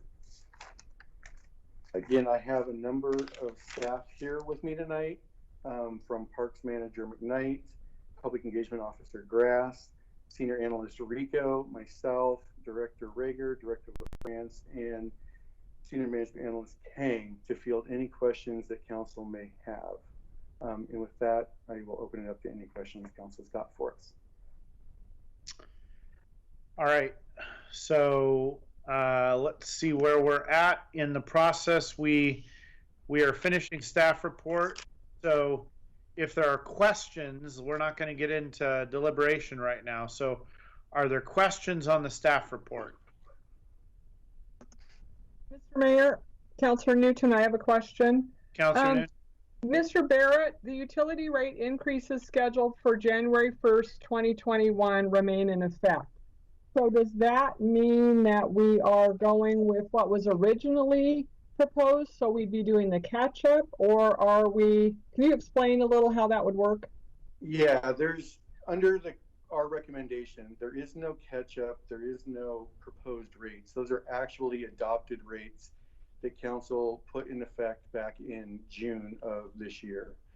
We're just simply recommending there not be any adjustment to those rates. So those would go into effect on January 1st of 21, and then we would go back into our regularly scheduled rate increases coming before you in July. So the one, I'm sorry, so the one that was going to go in effect in July will be in January, correct? That's the action we already took. Yes, Okay. council's Okay. correct. The mayor's correct. Okay. Okay, thanks. Council President Goodhouse. On the topic, but a different question. Can you just, for people watching, the current aid program that we passed, how long does that go into effect? Is that through January, or does that go through further into next year for the utility aid? I'll turn to Director LaFrance, but I think we extended it. Yes. Good evening, Mayor and Council. Toby LaFrance, Finance and Information Services Director. Last week, Council took action to extend the Tigard aid program. This is the program that's providing utility billing assistance to those that are being impacted by the COVID pandemic. The assistance is available to single-family households, to businesses that have a utility account, to residents that are living in multifamily housing, to businesses that are leasing as part of a business complex. So I think we've covered the totality of Tigard residents, Tigard businesses through this program. And so one of the things with the action that council took last week is for those that are still being impacted by the pandemic, they can still seek relief from any of the rate increases, and for that matter, for the entirety or a good portion of their utility bill through the end of this fiscal year, so through June 30th. Of 2021. Of 2021, thank you. Thank you. I think that's an important point, and I guess I'll just connect the dots a little bit on why I think that's crucial in this conversation.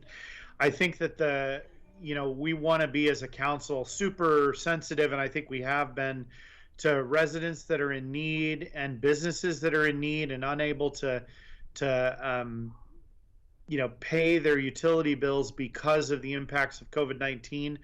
But what makes me feel comfortable about this is the answer to that question, which is essentially that we have set up a program to respond and address those needs. So I know I'm starting to get a little bit into discussion, but I do think it's important to connect the dots around like why the answer to that question matters and is important. So, okay, other members of the council that have questions?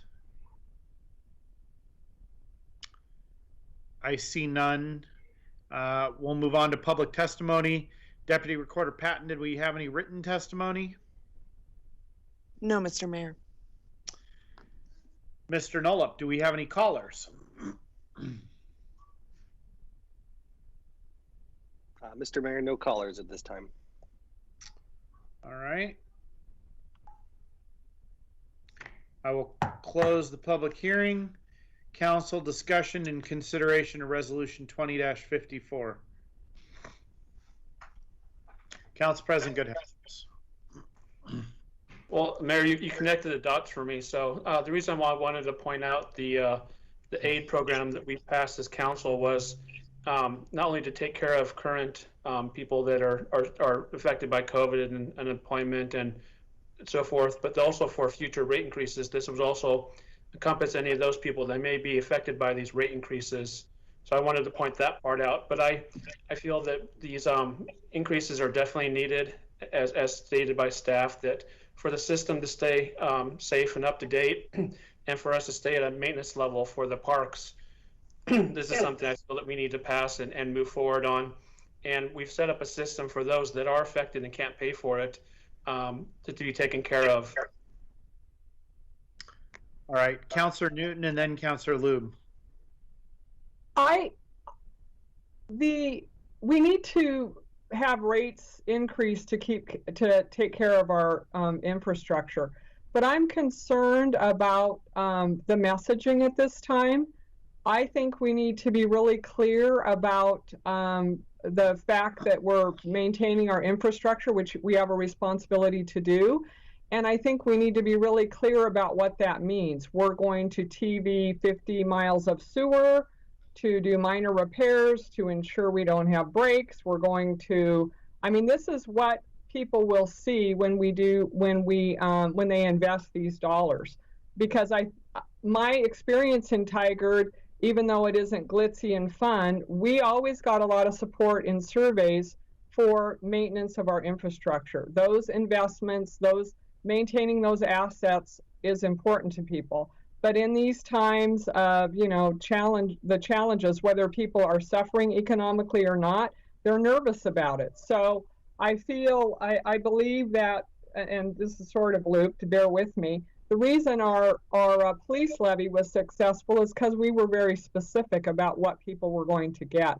So I feel pretty strongly that we need to have a message that talks about the importance of maintaining our infrastructure, that we take that seriously, and we need to maintain that infrastructure in order to avoid things which isn't the city's, necessarily bad maintenance, but the greenfield water line break.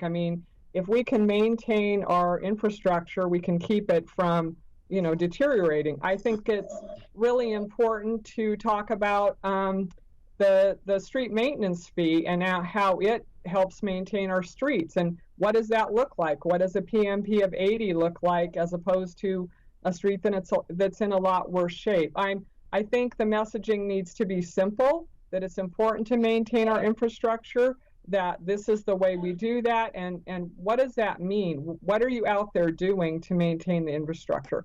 With regards to parks, I think it's the same thing.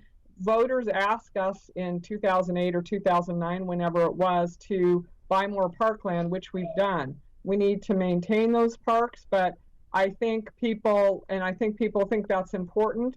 I don't think they want us doing a lot of, maybe don't want us doing a lot of extra things right now, but I think it's really important that we're clear with people in a simple way what they're going to get for these dollars. So I'm a little bit nervous about the lack of specificity and just saying we're going to be funding positions or funding maintenance. People, you know, they're sort of overloaded, and I think we need to try to be as specific as we can moving forward. It kind of makes me nervous. So Councilor Newton, are you reacting specifically to the communications plan? Do you think it was inadequate or not detailed enough?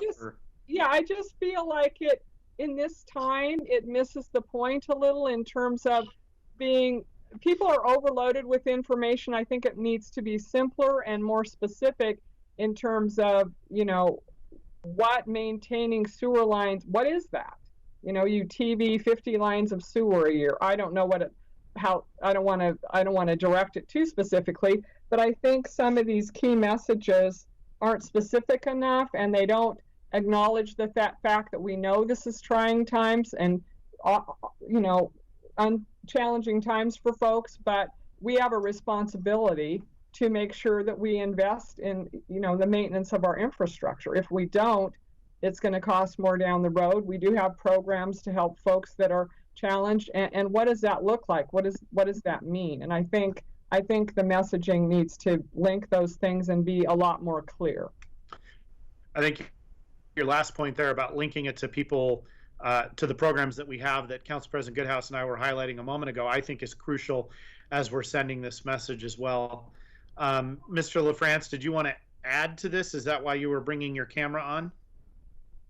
Thank you. Actually, what I was going to offer is with us this evening is Marissa Grass, who is the author of our communication plan and is available to answer any comments or respond to any of the concerns that that Councilor Newton has, maybe put her mind at ease a little bit, make her feel a little less nervous about our communication plan for the rate increases. So she's available should council wish to hear from her. Well, let's hear from Councilor Lube, and then we'll probably circle back on that communications plan.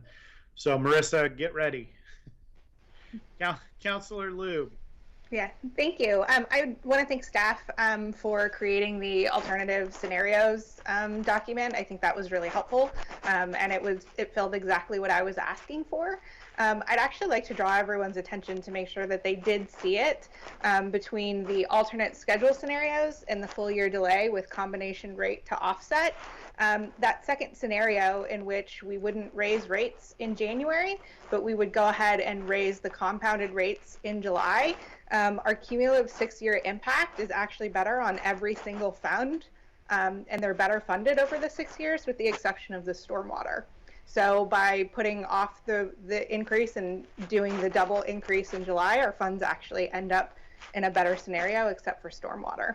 And, you know, as I stated in our budget meeting, I feel like that's the right way to go ahead and push it off and keep more money right now in our economy. And hopefully those extra dollars are going to our local businesses to keep them afloat, or people are, you know, using it to pay for their necessities in the meantime.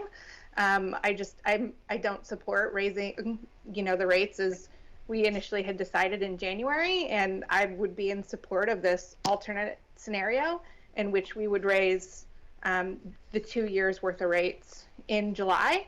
And because the stormwater would be so severely impacted, I would be open to looking if we need to raise it a little bit more to keep the fund a little bit more sustainable over the 6 years. And if we want to talk about the parks maintenance fee, I don't think we're at a scenario in which I can support raising the fee in order to pay for this. I think we still need to wait for the parks master plan to get a better holistic look of what our next 10 years of parks are going to look like. When we passed the fiscal budget, you know, we do have funding for these positions through the end of the fiscal year. And so I feel like pushing this in October for us to go ahead and come up with a permanent funding solution is premature when we still have adequate amount of time to set this up, to make long-term decisions and to have a long-term plan on how to fix our parks issue and our maintenance issue and really have the opportunity to tackle it head on. It feels irresponsible for us just to go ahead and tack on another fee when we do have these, you know, like I said, the Parks Master Plan coming up, and we can just do a better holistic look, especially since they're funded through the end of the fiscal year. So I wouldn't be in support of raising the parks fee yet until we can have a better scenario.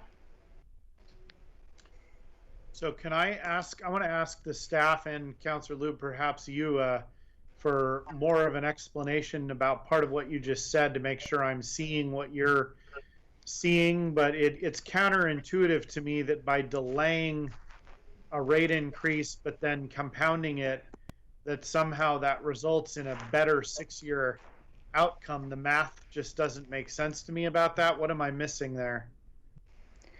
Because some of the raises are, I think, a little more than double. So if you look at the water, the increase would be 3.25% in January, but 6.6% in July. And so it's raised just a little bit more to incrementally add more over time to get the cumulative impact to 0.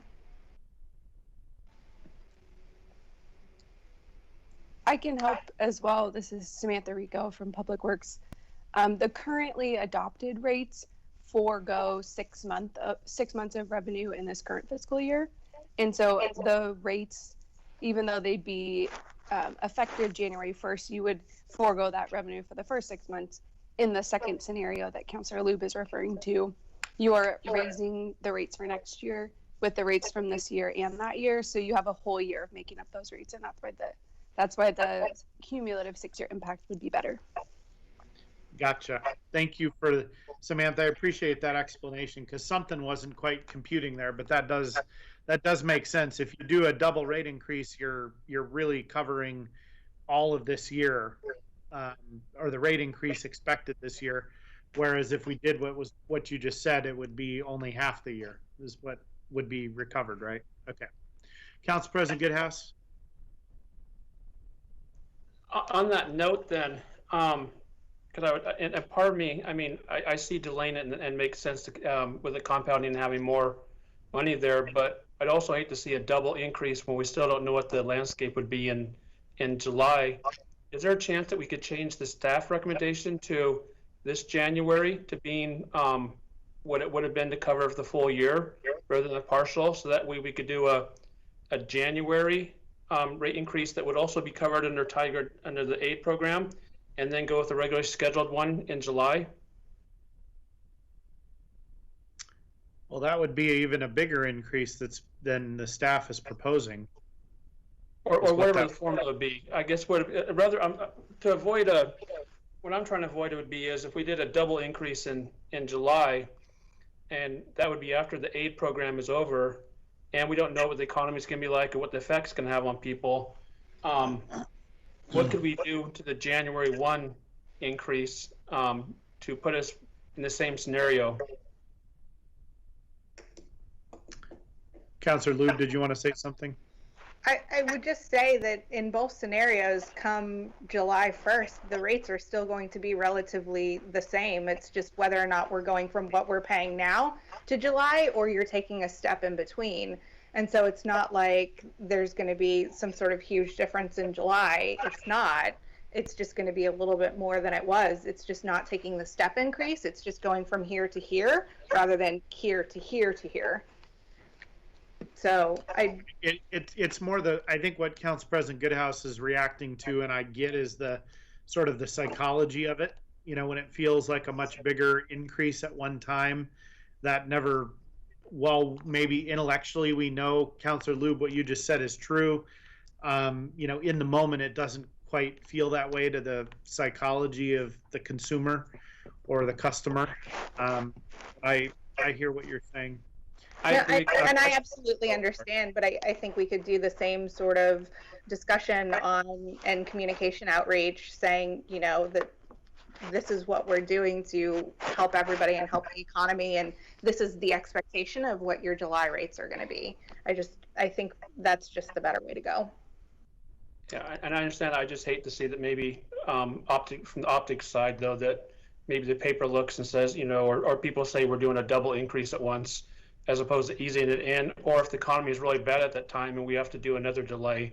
That's the only thing, is with not having a crystal ball and knowing what July might look like. If we're faced with a situation where we're still in the same scenario, we might look at doing another delay, and that's just making our infrastructure, kicking the can down the road more. So that's why I was just looking for a alternate.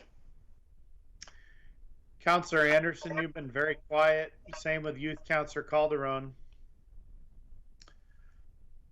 Well, concerning Councillor Goodhouse's position, increases every 6 months are also problematic. So I'm on the full year delay program. I think that's kind of what the budget committee was trying to get at, and they basically kicked it to us. It's a full year of COVID, basically. So, I was thinking maybe we could do a March increase instead, but it really doesn't make any sense, because then we would just look at it again in July or June. So I would be for the full year delay and double it, and then we would have the Parks and Rec information at that time too. And now, Councillor Anderson, I guess implicit in what you're saying and what Councillor Luber's saying is that, we could communicate this now, because the messaging on it is important. I mean, I think the messaging really is, if we go this route, our messaging is, we're delaying your rate increase even further, but that's going to mean that your rates come July are likely to be increased more, because we never increased them this whole year. I mean, that's kind of if we miss that in the communication, and I guess Marissa, I hope you're listening, if we miss that in the communication, that's going to be a huge miss, and I think very problematic. So I think we need to be very careful about, if we choose to go that route, about how we handle it. Youth Councillor Calderon, do you have anything you wanted to add? Well, looking at the sixth impact, Councillor, were you talking about doing just like the regular full year delay, or more with the combination rate to offset? Councillor Lube, do you want to describe what you were proposing? I mean, you kind of put a proposal out there, right? Yeah, it would be the combination rate offset. So it's not just the 1 year. Once we hit July, it's actually increasing the 2 years worth. So it's the third model that is proposed, right? Or that's put forward in the document? Yeah, that was my choice. I don't think that we should be doing increases just yet, and it is kind of kicking the can down the road, but I don't think that there's a better option at this point. Mr. Mayor? Councillor Newton. Councillor Newton, I also think that gives us an opportunity to do some really robust communication around this, around the fact that, maintenance of our infrastructure is critical. This is why we're delaying these increases. And oh, by the way, this is what you're paying for. These are the kinds of things we do. And this is why it's important, and give everybody a heads up that, this is coming, and this is why, and this is what it's for, and why we've done the delay. So it might give us an opportunity to do some education around utility rates, and in a simple way explain to people, when they see a sewer truck, what are they doing? Well, now I know what they're doing. The question I would have, and maybe this is sort of down in the weeds, but Mr. LaFrance, I know regular water rate increases affect our bonding and all that. Is that a problem? I know that's one of the things that was important when we got bonds for the LO project. So I just wonder about that. Sure. Actually, Councillor Newton, thank you very much for giving me the opportunity to mention that. As Council received communication, we received favorable bond ratings. We do get reports from Moody's and from Standard & Poor's, and both of them pointed out that the fact that we've had regular rate increases is one of the management factors and leadership factors that they look at. I think putting it off a whole year during COVID isn't going to make, isn't material enough to make an impact. What would be very concerning, I think, is if by the time we're having this discussion next spring, as we're getting ready to adopt the fiscal year 22 budget, and we're talking about the rates that will go into effect July 1st of 2021, and that they're double rates, if we have some backtracking on doing the double rates, that frankly could lead to a domino effect and reflect negatively upon the city. So if council chooses to amend the resolution that's in front of them, to amend the effective dates, I would impress upon council about the importance of having the double rates of July 1. And frankly, one of the things about coming to you tonight is we don't know who's going to be on council when we're voting on those rates. And so we were hoping to get some, part of the reason for the recommendation among the many other needs in terms of our infrastructure is we may have to start over on our conversation with some new council members next spring. Thank you. Council President Goodhouse. Director LaFrance said part of what I was going to say is it really worries me to wait. I mean, a big part of us putting the aid program was, I think part of it was anticipation of doing this rate increase. We're not sure who may or may not be on council. Hopefully we'll have Councilor Liu back again, but we don't know who's going to be on council again in July. We don't know what the environment's going to be like then. I mean, right now we're talking a double rate increase. Well, if we're still not out of this, we're still full COVID, how do we go to the public, and how's that going to look in the optics in the paper that we're doing a double rate increase? And what if we at that moment decide, well, let's just do a partial rate increase?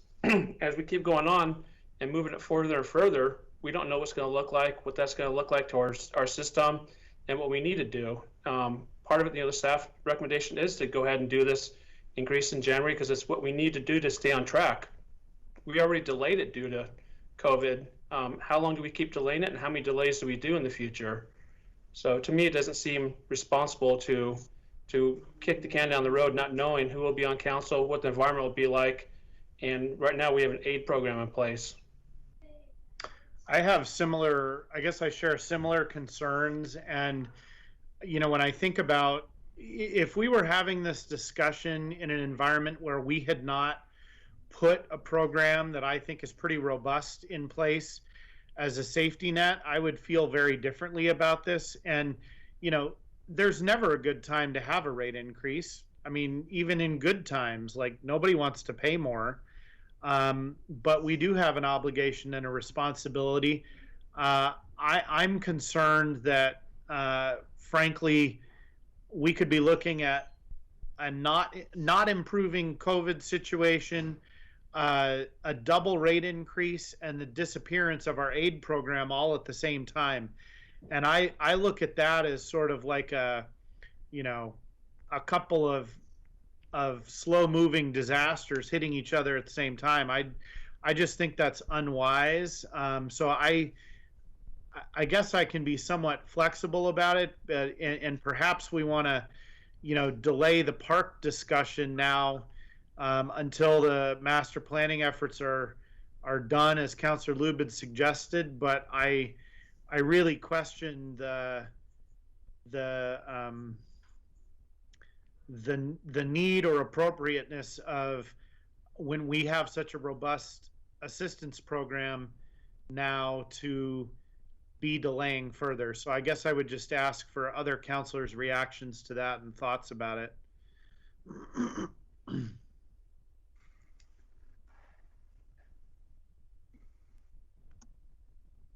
This is Councilor Newton. I don't disagree with what you're saying, and I think it's important that we have the aid program.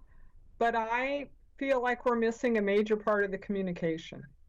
I feel like, you know, I feel better. I think it's necessary. I support utility rates to pay for infrastructure. I know costs go up. I think it's prudent that we have them go up regularly. But right now, people are struggling and, you know, they're on information overload. And I think we need to have a really clear, concise message about why this is important, what they're getting, why it's the responsible thing to do. And I just, you know, I don't mean to be, you know, harsh on this, but I just don't see it in the messaging. I don't. I mean, part of what we would need to do, Councillor Newton, is make sure that that gets corrected between now and January. I mean, to me, that's changeable. And sure, maybe but do we have time? I agree. I think that we have time, or maybe we designate Councillor Newton to oversee that communication and make sure that it is staying on task. I agree that the communication needs to be there and that it needs to be done better and more thorough. So maybe we assign a counselor to oversee that and make sure that it does get done. Well, I would just hesitate that, I mean, that's not our, as a council, that's not our responsibility to oversee the staff. That's the interim city manager's responsibility. And I agree. Marissa, do you want to? I was going to have Marissa jump in and respond to Liz's, or pardon me, Councillor Newton's feedback. Yeah, so I really appreciate what Councillor Newton is saying. The connection between the utility bill and the services that we provide is really important to me. I started in Public Works, I think it's been 4 years ago. And when I first started, I hate to pick on the street maintenance fee, but this is the example I use often because finance works on, you know, the bill piece and Public Works works on the infrastructure piece. So for example, when I started in Public Works, we had one page on the website that was dedicated to the street maintenance fee, and we had a completely separate page that was dedicated to the pavement management program. And bringing those two things together has been really important to me so that anytime you see the street maintenance fee, you see what you're paying for, or anytime that you see that project, you know, it's on your street, you see the signs, you're impacted by the construction, you see that that work is funded by the street maintenance fee. So in Public Works, we've been working pretty hard to kind of bring together the service and the utility bill and really focused on those 5 services. So we actually have been preparing for this all year and trying to do a lot more storytelling around the services. I think Councillor Newton mentioned the Greenfield Drive example. So, you know, that's one of the reasons that we made a video when Greenfield Drive happened, knowing that we needed to communicate in the moment and that later we would need to be talking about how important it is that we're able to respond to main breaks as they happened. And so we can point back to that. And the same is true, you know, in stormwater, where we made a video.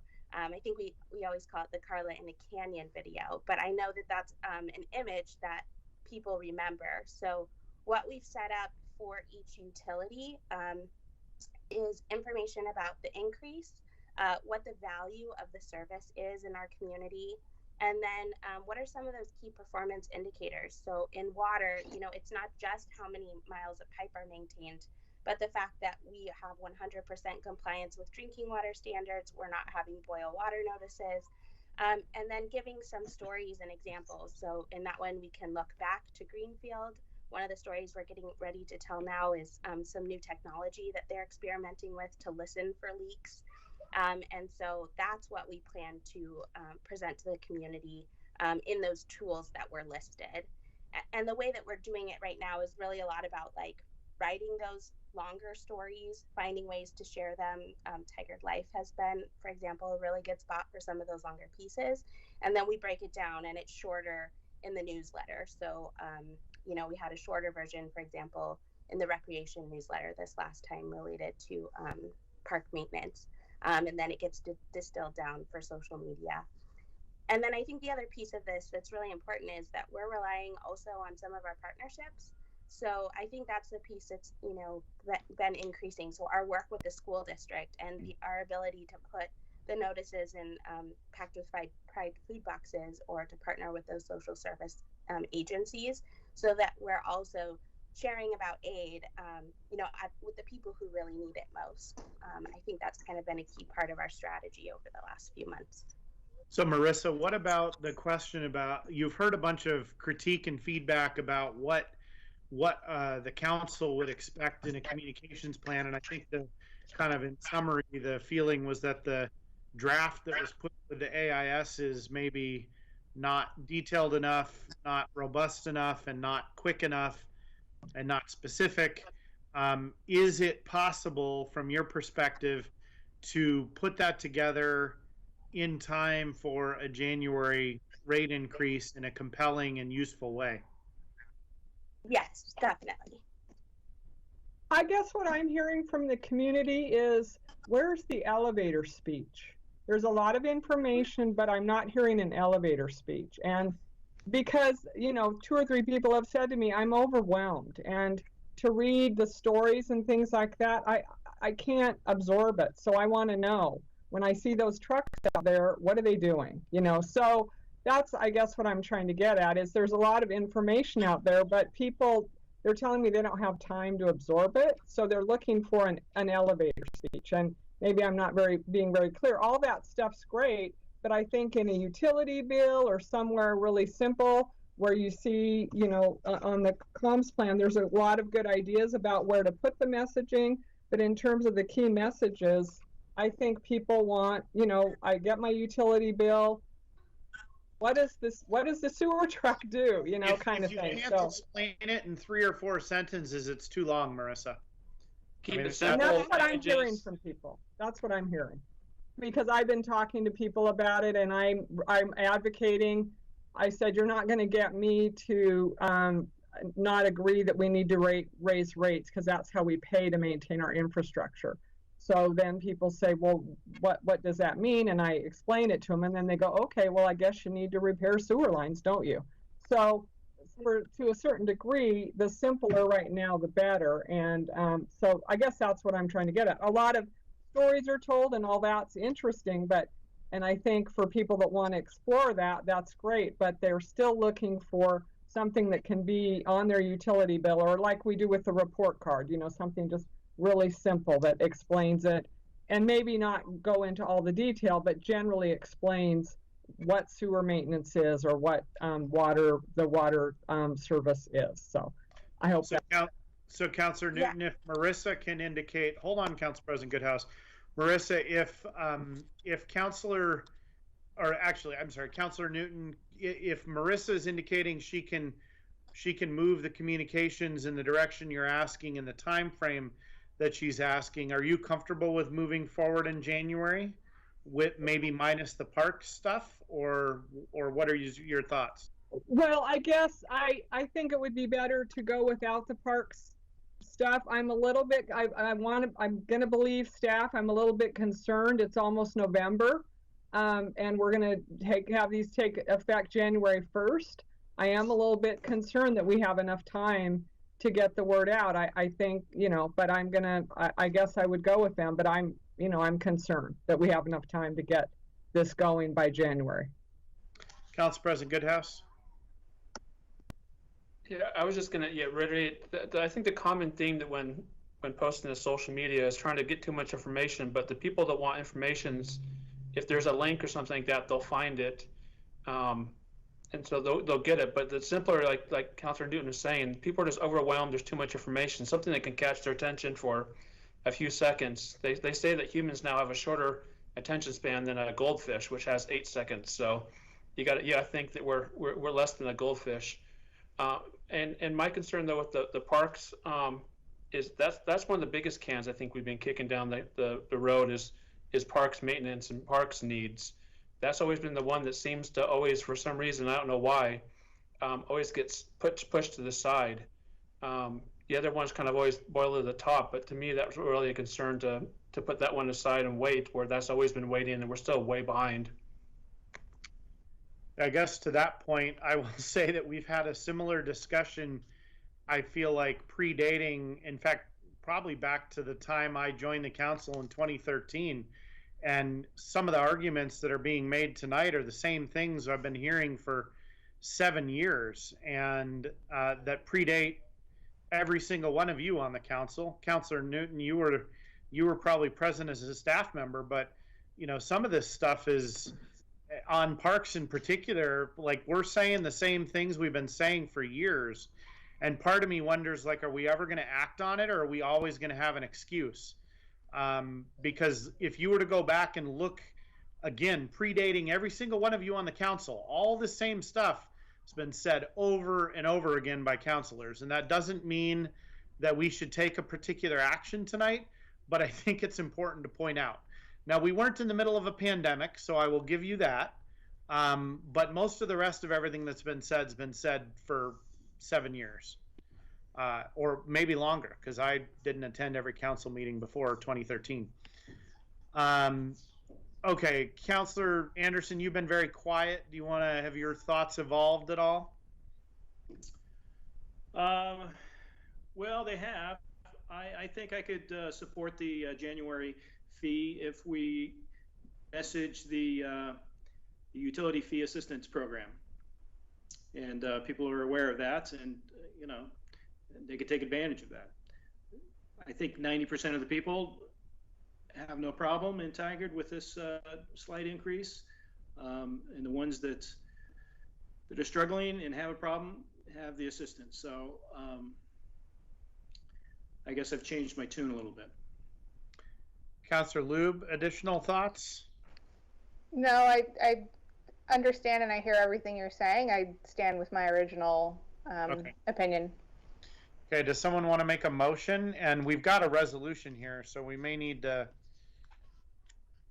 well, I don't hear anyone talk about adopting the resolution exactly as is. Mr.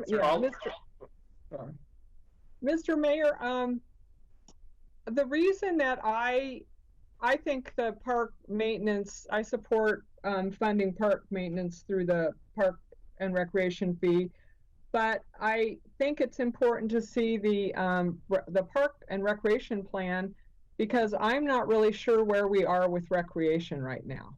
So so that's the sort of the unanswered question I have in terms of the park, and maybe I'm missing the point somehow, but I think that the park and recreation plan is going to help us a lot to figure out where we're going with recreation, and that would be helpful.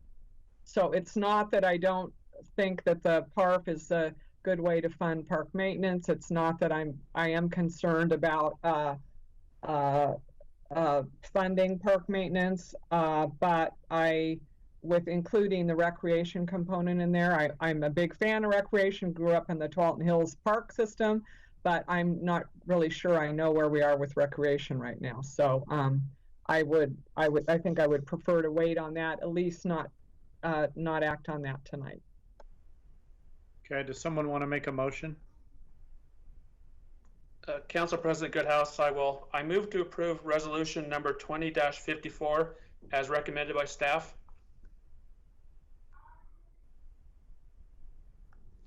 Is there a second?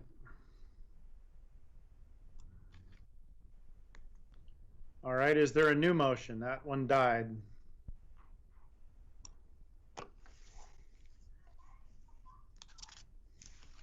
Looks like Brian Rager has a hand up. Mr. Rager? Thank you, Mr. Mayor. I wanted to address Councilor Newton's concern or question regarding the recreation program. I just want to remind the council that the positions that were approved for this fiscal year are all regarding park maintenance. So what we're asking for in an increase in the park and recreation fee has nothing to do with recreation. It's all about park maintenance. And one more thing I'll say on that is to pay for what is in our laps right now for maintenance. It's not, and what's coming at us yet this fiscal year. So I just wanted to remind the council of the workload that exists or will exist this fiscal year. And if you have questions specific to park maintenance, we just a reminder that we have Martin McKnight with us tonight. He can answer questions. Thank you.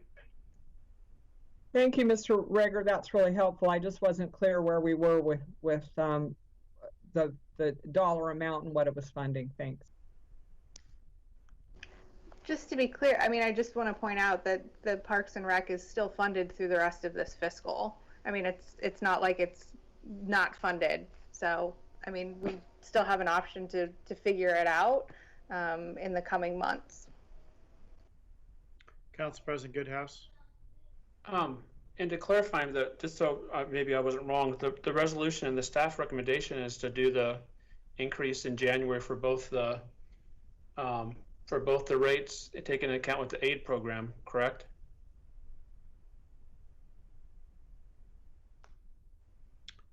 The resolution 20-54, you're asking about what's contained in that? Yeah, I just want, because it sounded like that we had some consensus to do both the increases in January taken into account with the aid program, but then I didn't get a second, so I just want to make sure that maybe I wasn't off one. Well, I don't think you got a second because of the park and recreation fee part. Okay. At least that's my best guess and interpretation. The rest of the council that didn't second it can confirm that, I guess. I don't know for sure, but okay. Can we then, if we made a motion, can we make okay, let me actually make two different motions. What I maybe recommend then is, and I'll do the motion after I say this, would be to do the utility rate increase in January for one motion, or I guess I can do them together, and then do the park and rec in July. Can I do that in one motion, or do I have to do that two separate? You could do that in one motion. You're just setting you're basically making the staff recommendation, but changing the timeline for the PARF. Yeah. That's what it sounds like to me. So what I'll do is I'll make a recommendation to move to approve the utility rate increase on January 1st, 2021, and then to have the PARF increase in July of 2021. Is there a second? I'll second that. Okay, it's been moved and seconded. City Recorder, please read the number and title of the resolution with the modifications. Resolution number 20-54, a resolution amending the citywide master fees and charges schedule, which was adopted under resolution number 20-32 as amended. Is everybody clear on the motion? Anybody, I guess I should do a negative poll.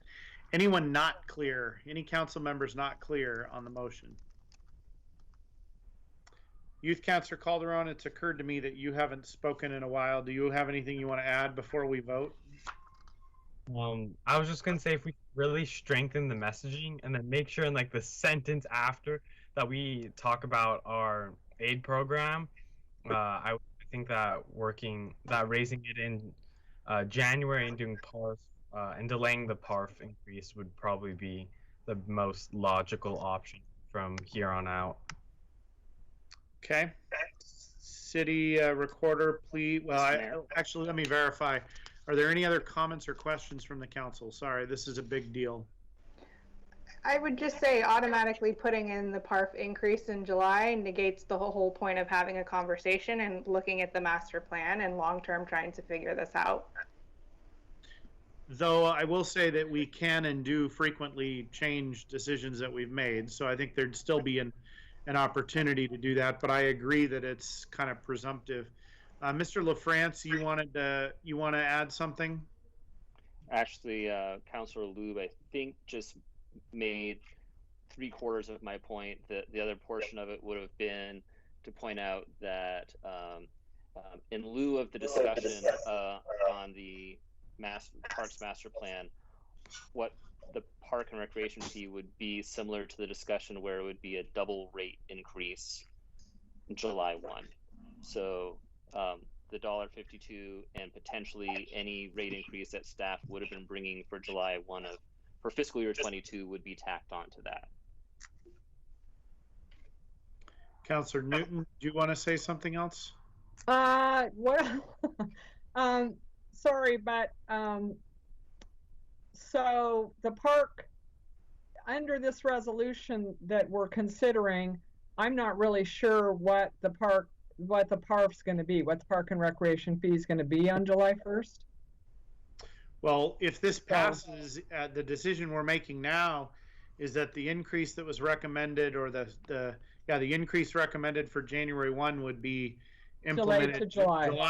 Delayed to July 1 unless we modified it further in the future. That's what I think is on the table. Okay, thank you. Youth Councilor Calderon? Yeah, I was just thinking of separating the PARF just as a way to allow more conversation to happen later in the year, because if we delay it, I hate to say it, but it sounds like council might move towards delaying it again. So I was just thinking by delaying it to July, that opens up that for another possibility. I don't know how you guys would feel about that, but that was just my thought process. So you're suggesting we decouple the vote on each of these tonight? Is that what you're suggesting? Yeah, sure. That makes way more sense. Well, I mean, is that what, I guess I want to make sure, is that the impact or the suggested action you're stating? Yes, if that would allow the PARF decision only to be changed later, I feel like that would probably align with what other councilors want more. Well, the PARF decision could be revised regardless of whether it's passed in its own resolution or not. We can always change decisions we made in the future. Council President Goodhouse? One clarification when I was looking at that, should I have included to compound it for the PARF, or is it delaying it to July? Is it going to be, I think I missed that. I should have been probably compounded it as far as to take care of the loss that we need, or is it fine delaying it? Is it the same either way?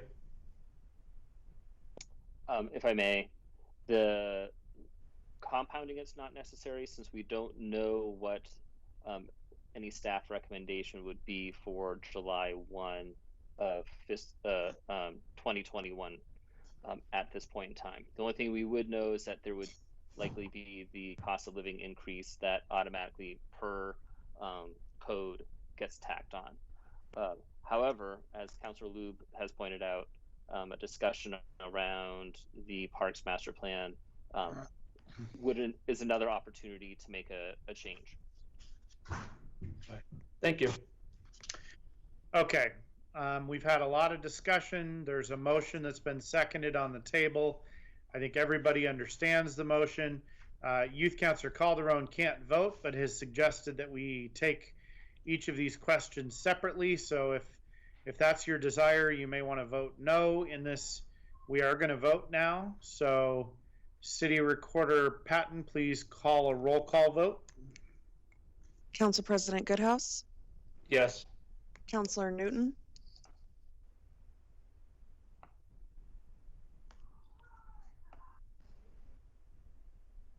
Councilor Newton? I'm not seeing her video. I think she might have been booted off.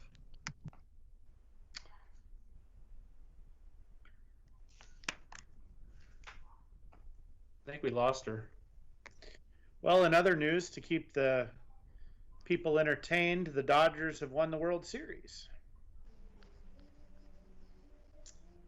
All right. Counselor, I'll try, I guess, calling Counselor Newton, make sure she can get back on, or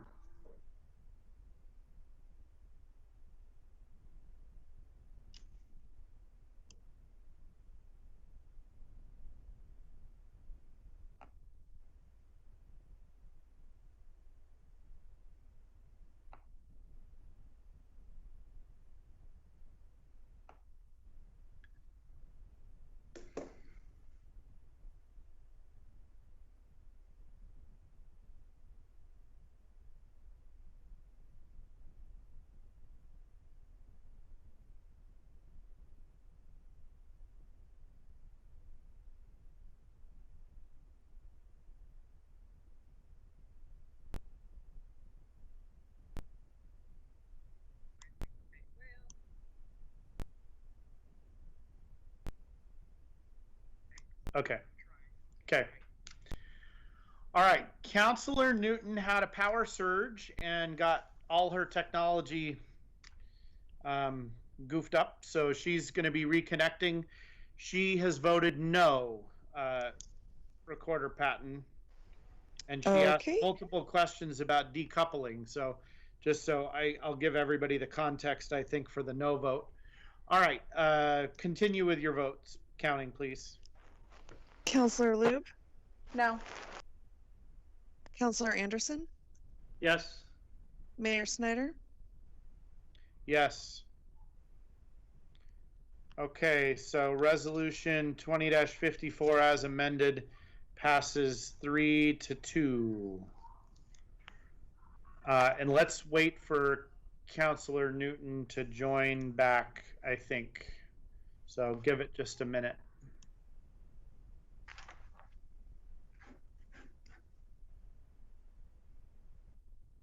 Call in host.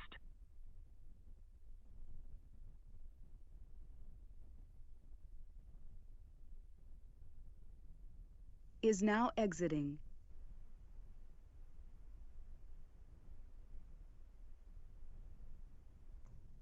I did, speaking of power outages, I did see my power flicker here a little bit ago. I was worried that mine might go out, so.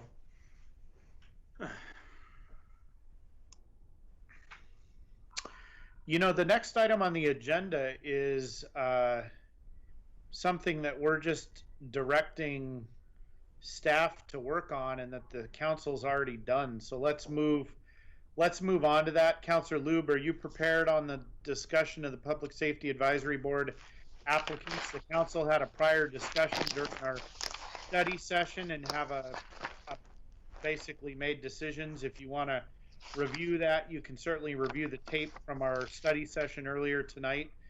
Councilor Lube, do you want to state what our direction to staff is to bring back for formal consideration? Yes, and are we doing any sort of motion because we're changing the makeup of the voting members? City Attorney Rahala, do we need to do that tonight, or should we do that when it's brought back by staff in early November? I would suggest doing it tonight. It makes it clearer and cleaner for next meeting. Okay, and we need to wait for Councilor Newton, I would suggest.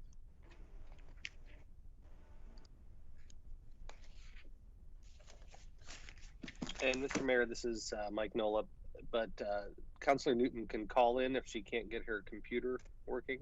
The call-in information should be in the Teams meeting. I just don't have her number to text her that. I'll call her back. Okay, thank you.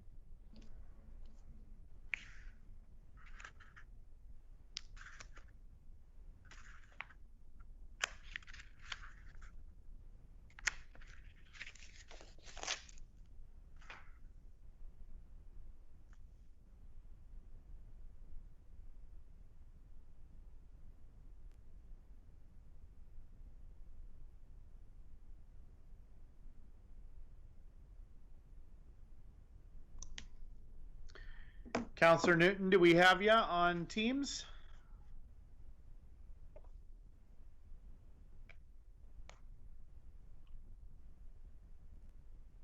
There she is. All right. So Councilor Newton, the results of that vote was 3-2, and the resolution passed. Okay. As proposed, 3-2. And we're moving on to the Public Safety Advisory Board. We waited for you because I think the motion, or there's going to be a formal motion to adjust the composition of the Public Safety Advisory Board, and we wanted to wait for you for that. So Councilor Lube. I move to change the Public Safety Advisory Board membership to remove the voting representation from the business community due to the Chamber of Commerce requesting it to be a liaison role instead, and add an additional at-large community member role. I also direct the staff to prepare the membership for appointment at the next meeting to include Jimmy Brown, Justin Lowe, Danny Rauda, Thurman Lee Landers, Valerie Sasaki, Scheherazade Wayland, and Patty Lofgren is voting members, and Jeff Mott and John Gerhard is alternates. Okay, it's been moved. Is there a second? I second, Counselor Newton. Okay, it's been moved and seconded. I want to reinforce to the public that if they want to see the council's deliberation on this, you're welcome to watch the study session that occurred earlier tonight in the meeting. You can watch that recorded. It started at about 6:45 p.m. In the session and concluded about 7:20 p.m. if you're looking for it on the tape. So we've got a motion that's been moved and seconded. Deputy Recorder Patton, roll call vote, please. Council President Goodhouse. Oh, I'm sorry. Is there a correction? Kathy Nyland has a question. I do. I think we need to also mention the mental health professional appointment. Yeah, why don't we do that since we have a motion that's been seconded? Why don't we do that in a second action? Perfect. Okay. Yes. Council President Goodhouse. Counselor Newton. Yes. Counselor Lube. Yes. Counselor Anderson. Yes. Mayor Snyder. Yes. Okay. That motion passes unanimously. Counselor Lube, you want to make the motion on the mental health professional as well? I don't. John Trin from Luke Dorf. Sorry. I move to approve John Trin from Lukedorf as our mental health professional for the Public Safety Advisory Board. I second. Okay, it's been moved and seconded. Roll call vote, please. Council President Goodhouse. Yes. Counselor Newton. Yes. Counselor Lube. Yes. Counselor Anderson. Yes. Mayor Snyder. Yes. Okay, Mr. Trin is appointed as well. Excellent. And staff, you're going to be coming back with some of that informal materials in a couple of weeks, correct? Or next Correct. week? 2 weeks from now. We are not meeting next week. Yep. Yeah, November 10th. next week is a big night. Okay. Council, did you want to approve the council position tonight or wait until the 10th? Is that something we need to specifically appoint as well? Yes. Okay. I move to approve Counselor Newton to the Public Safety Advisory Board as the council liaison. I'll second that. I second that. Okay, it's been moved and seconded. Deputy City Recorder Patton, I'm sorry you're calling so many roll call votes for this. I apologize. Council President Goodhouse. Yes. Counselor Newton. I guess I can vote for myself, yes. Counselor Lube. Yes. Counselor Anderson. Yes. And Mayor Snyder. Yes. Congratulations, Counselor Thank Newton. you. And Thank Ms. you. Nyland, please make sure that you send her a Tigard pin for that. Yep, I put it in my notes. All right, Interim City Manager Nyland, Administrative Report. Yes, we have one. First, I just wanted to applaud all of you on a great job on the facilitation and selection process. We didn't know how it was going to go, whether 45 minutes or 45 hours was going to be enough. So really great job and much appreciated. We had a deep pool of qualified candidates, and we're really thankful for all who expressed interest. And based on tonight's discussion, community input was really recognized and valued. So great job on that front. Mr. Mayor, I wanted to thank you personally for emphasizing the need to reinforce messaging about COVID and the importance of following the protocols of washing your hands, maintaining physical distancing, and wearing a face covering. And thank you, Council President Goodhouse, for mentioning the new Phase 1 guidelines that opened up our skating rinks and bowling alleys. So just a reminder, those facilities have limited times, so you need to schedule an appointment to play. So start scheduling your appointments now. Just other notable items. The U.S. Secretary of the Interior announced 30 new national recreation trails in 25 states. And the Tualatin River Water Trail was amongst those being selected and announced. So great job, and it really fits in with our strategic plan about creating a healthy environment where we encourage outdoor activity. Wanted to highlight the success of our recent drug take-back program. Over 188 cars came through for that event, which is great. Tomorrow, Talking Tigard, our podcast, is going to focus on the interim selection that we have underway, featuring the Chatty Cathys, Chief Cathy and me, Kathy. So look forward to doing that. And we have an election next week, so just wanted to applaud all of those who submitted their hat. And just to recap what we heard in this meeting, we will work on a response to the public comment that was provided. We will notify all the Public Safety Advisory Board members who were selected and those who were not selected, and offer them other opportunities to stay engaged with the city. We will mail out our new appointee to the Water Advisory Board her city pin, as well as Councilor Newton. You too shall receive another pin in the mail.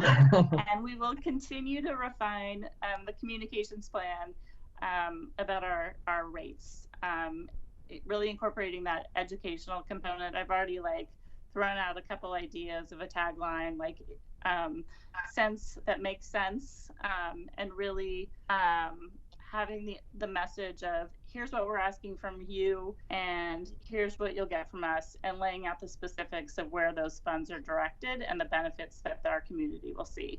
So all of that work is underway, and I have confidence that our comms team and Public Works will get on it and meet the January deadline so people are informed of what's happening and why it's happening.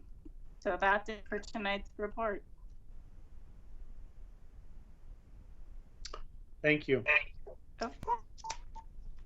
And I just want to emphasize the comment and the comments and what you just said about the communications plan. I think it's really crucial. I would not, and just to be really clear, I would not have supported the motion that passed 3-2 tonight if I didn't have confidence in the communications plan and the answers that Marissa provided. So you can consider my vote conditional on that, and I will bring it back to the table if that's not happening. I mean, this is not meant to be, I guess I don't want to be surprising the staff here, but if the communications plan's not ready, we will rehear this in December and probably change it. So that's how important the communications plan is, because my vote would become a no vote if we don't deliver on the communications plan.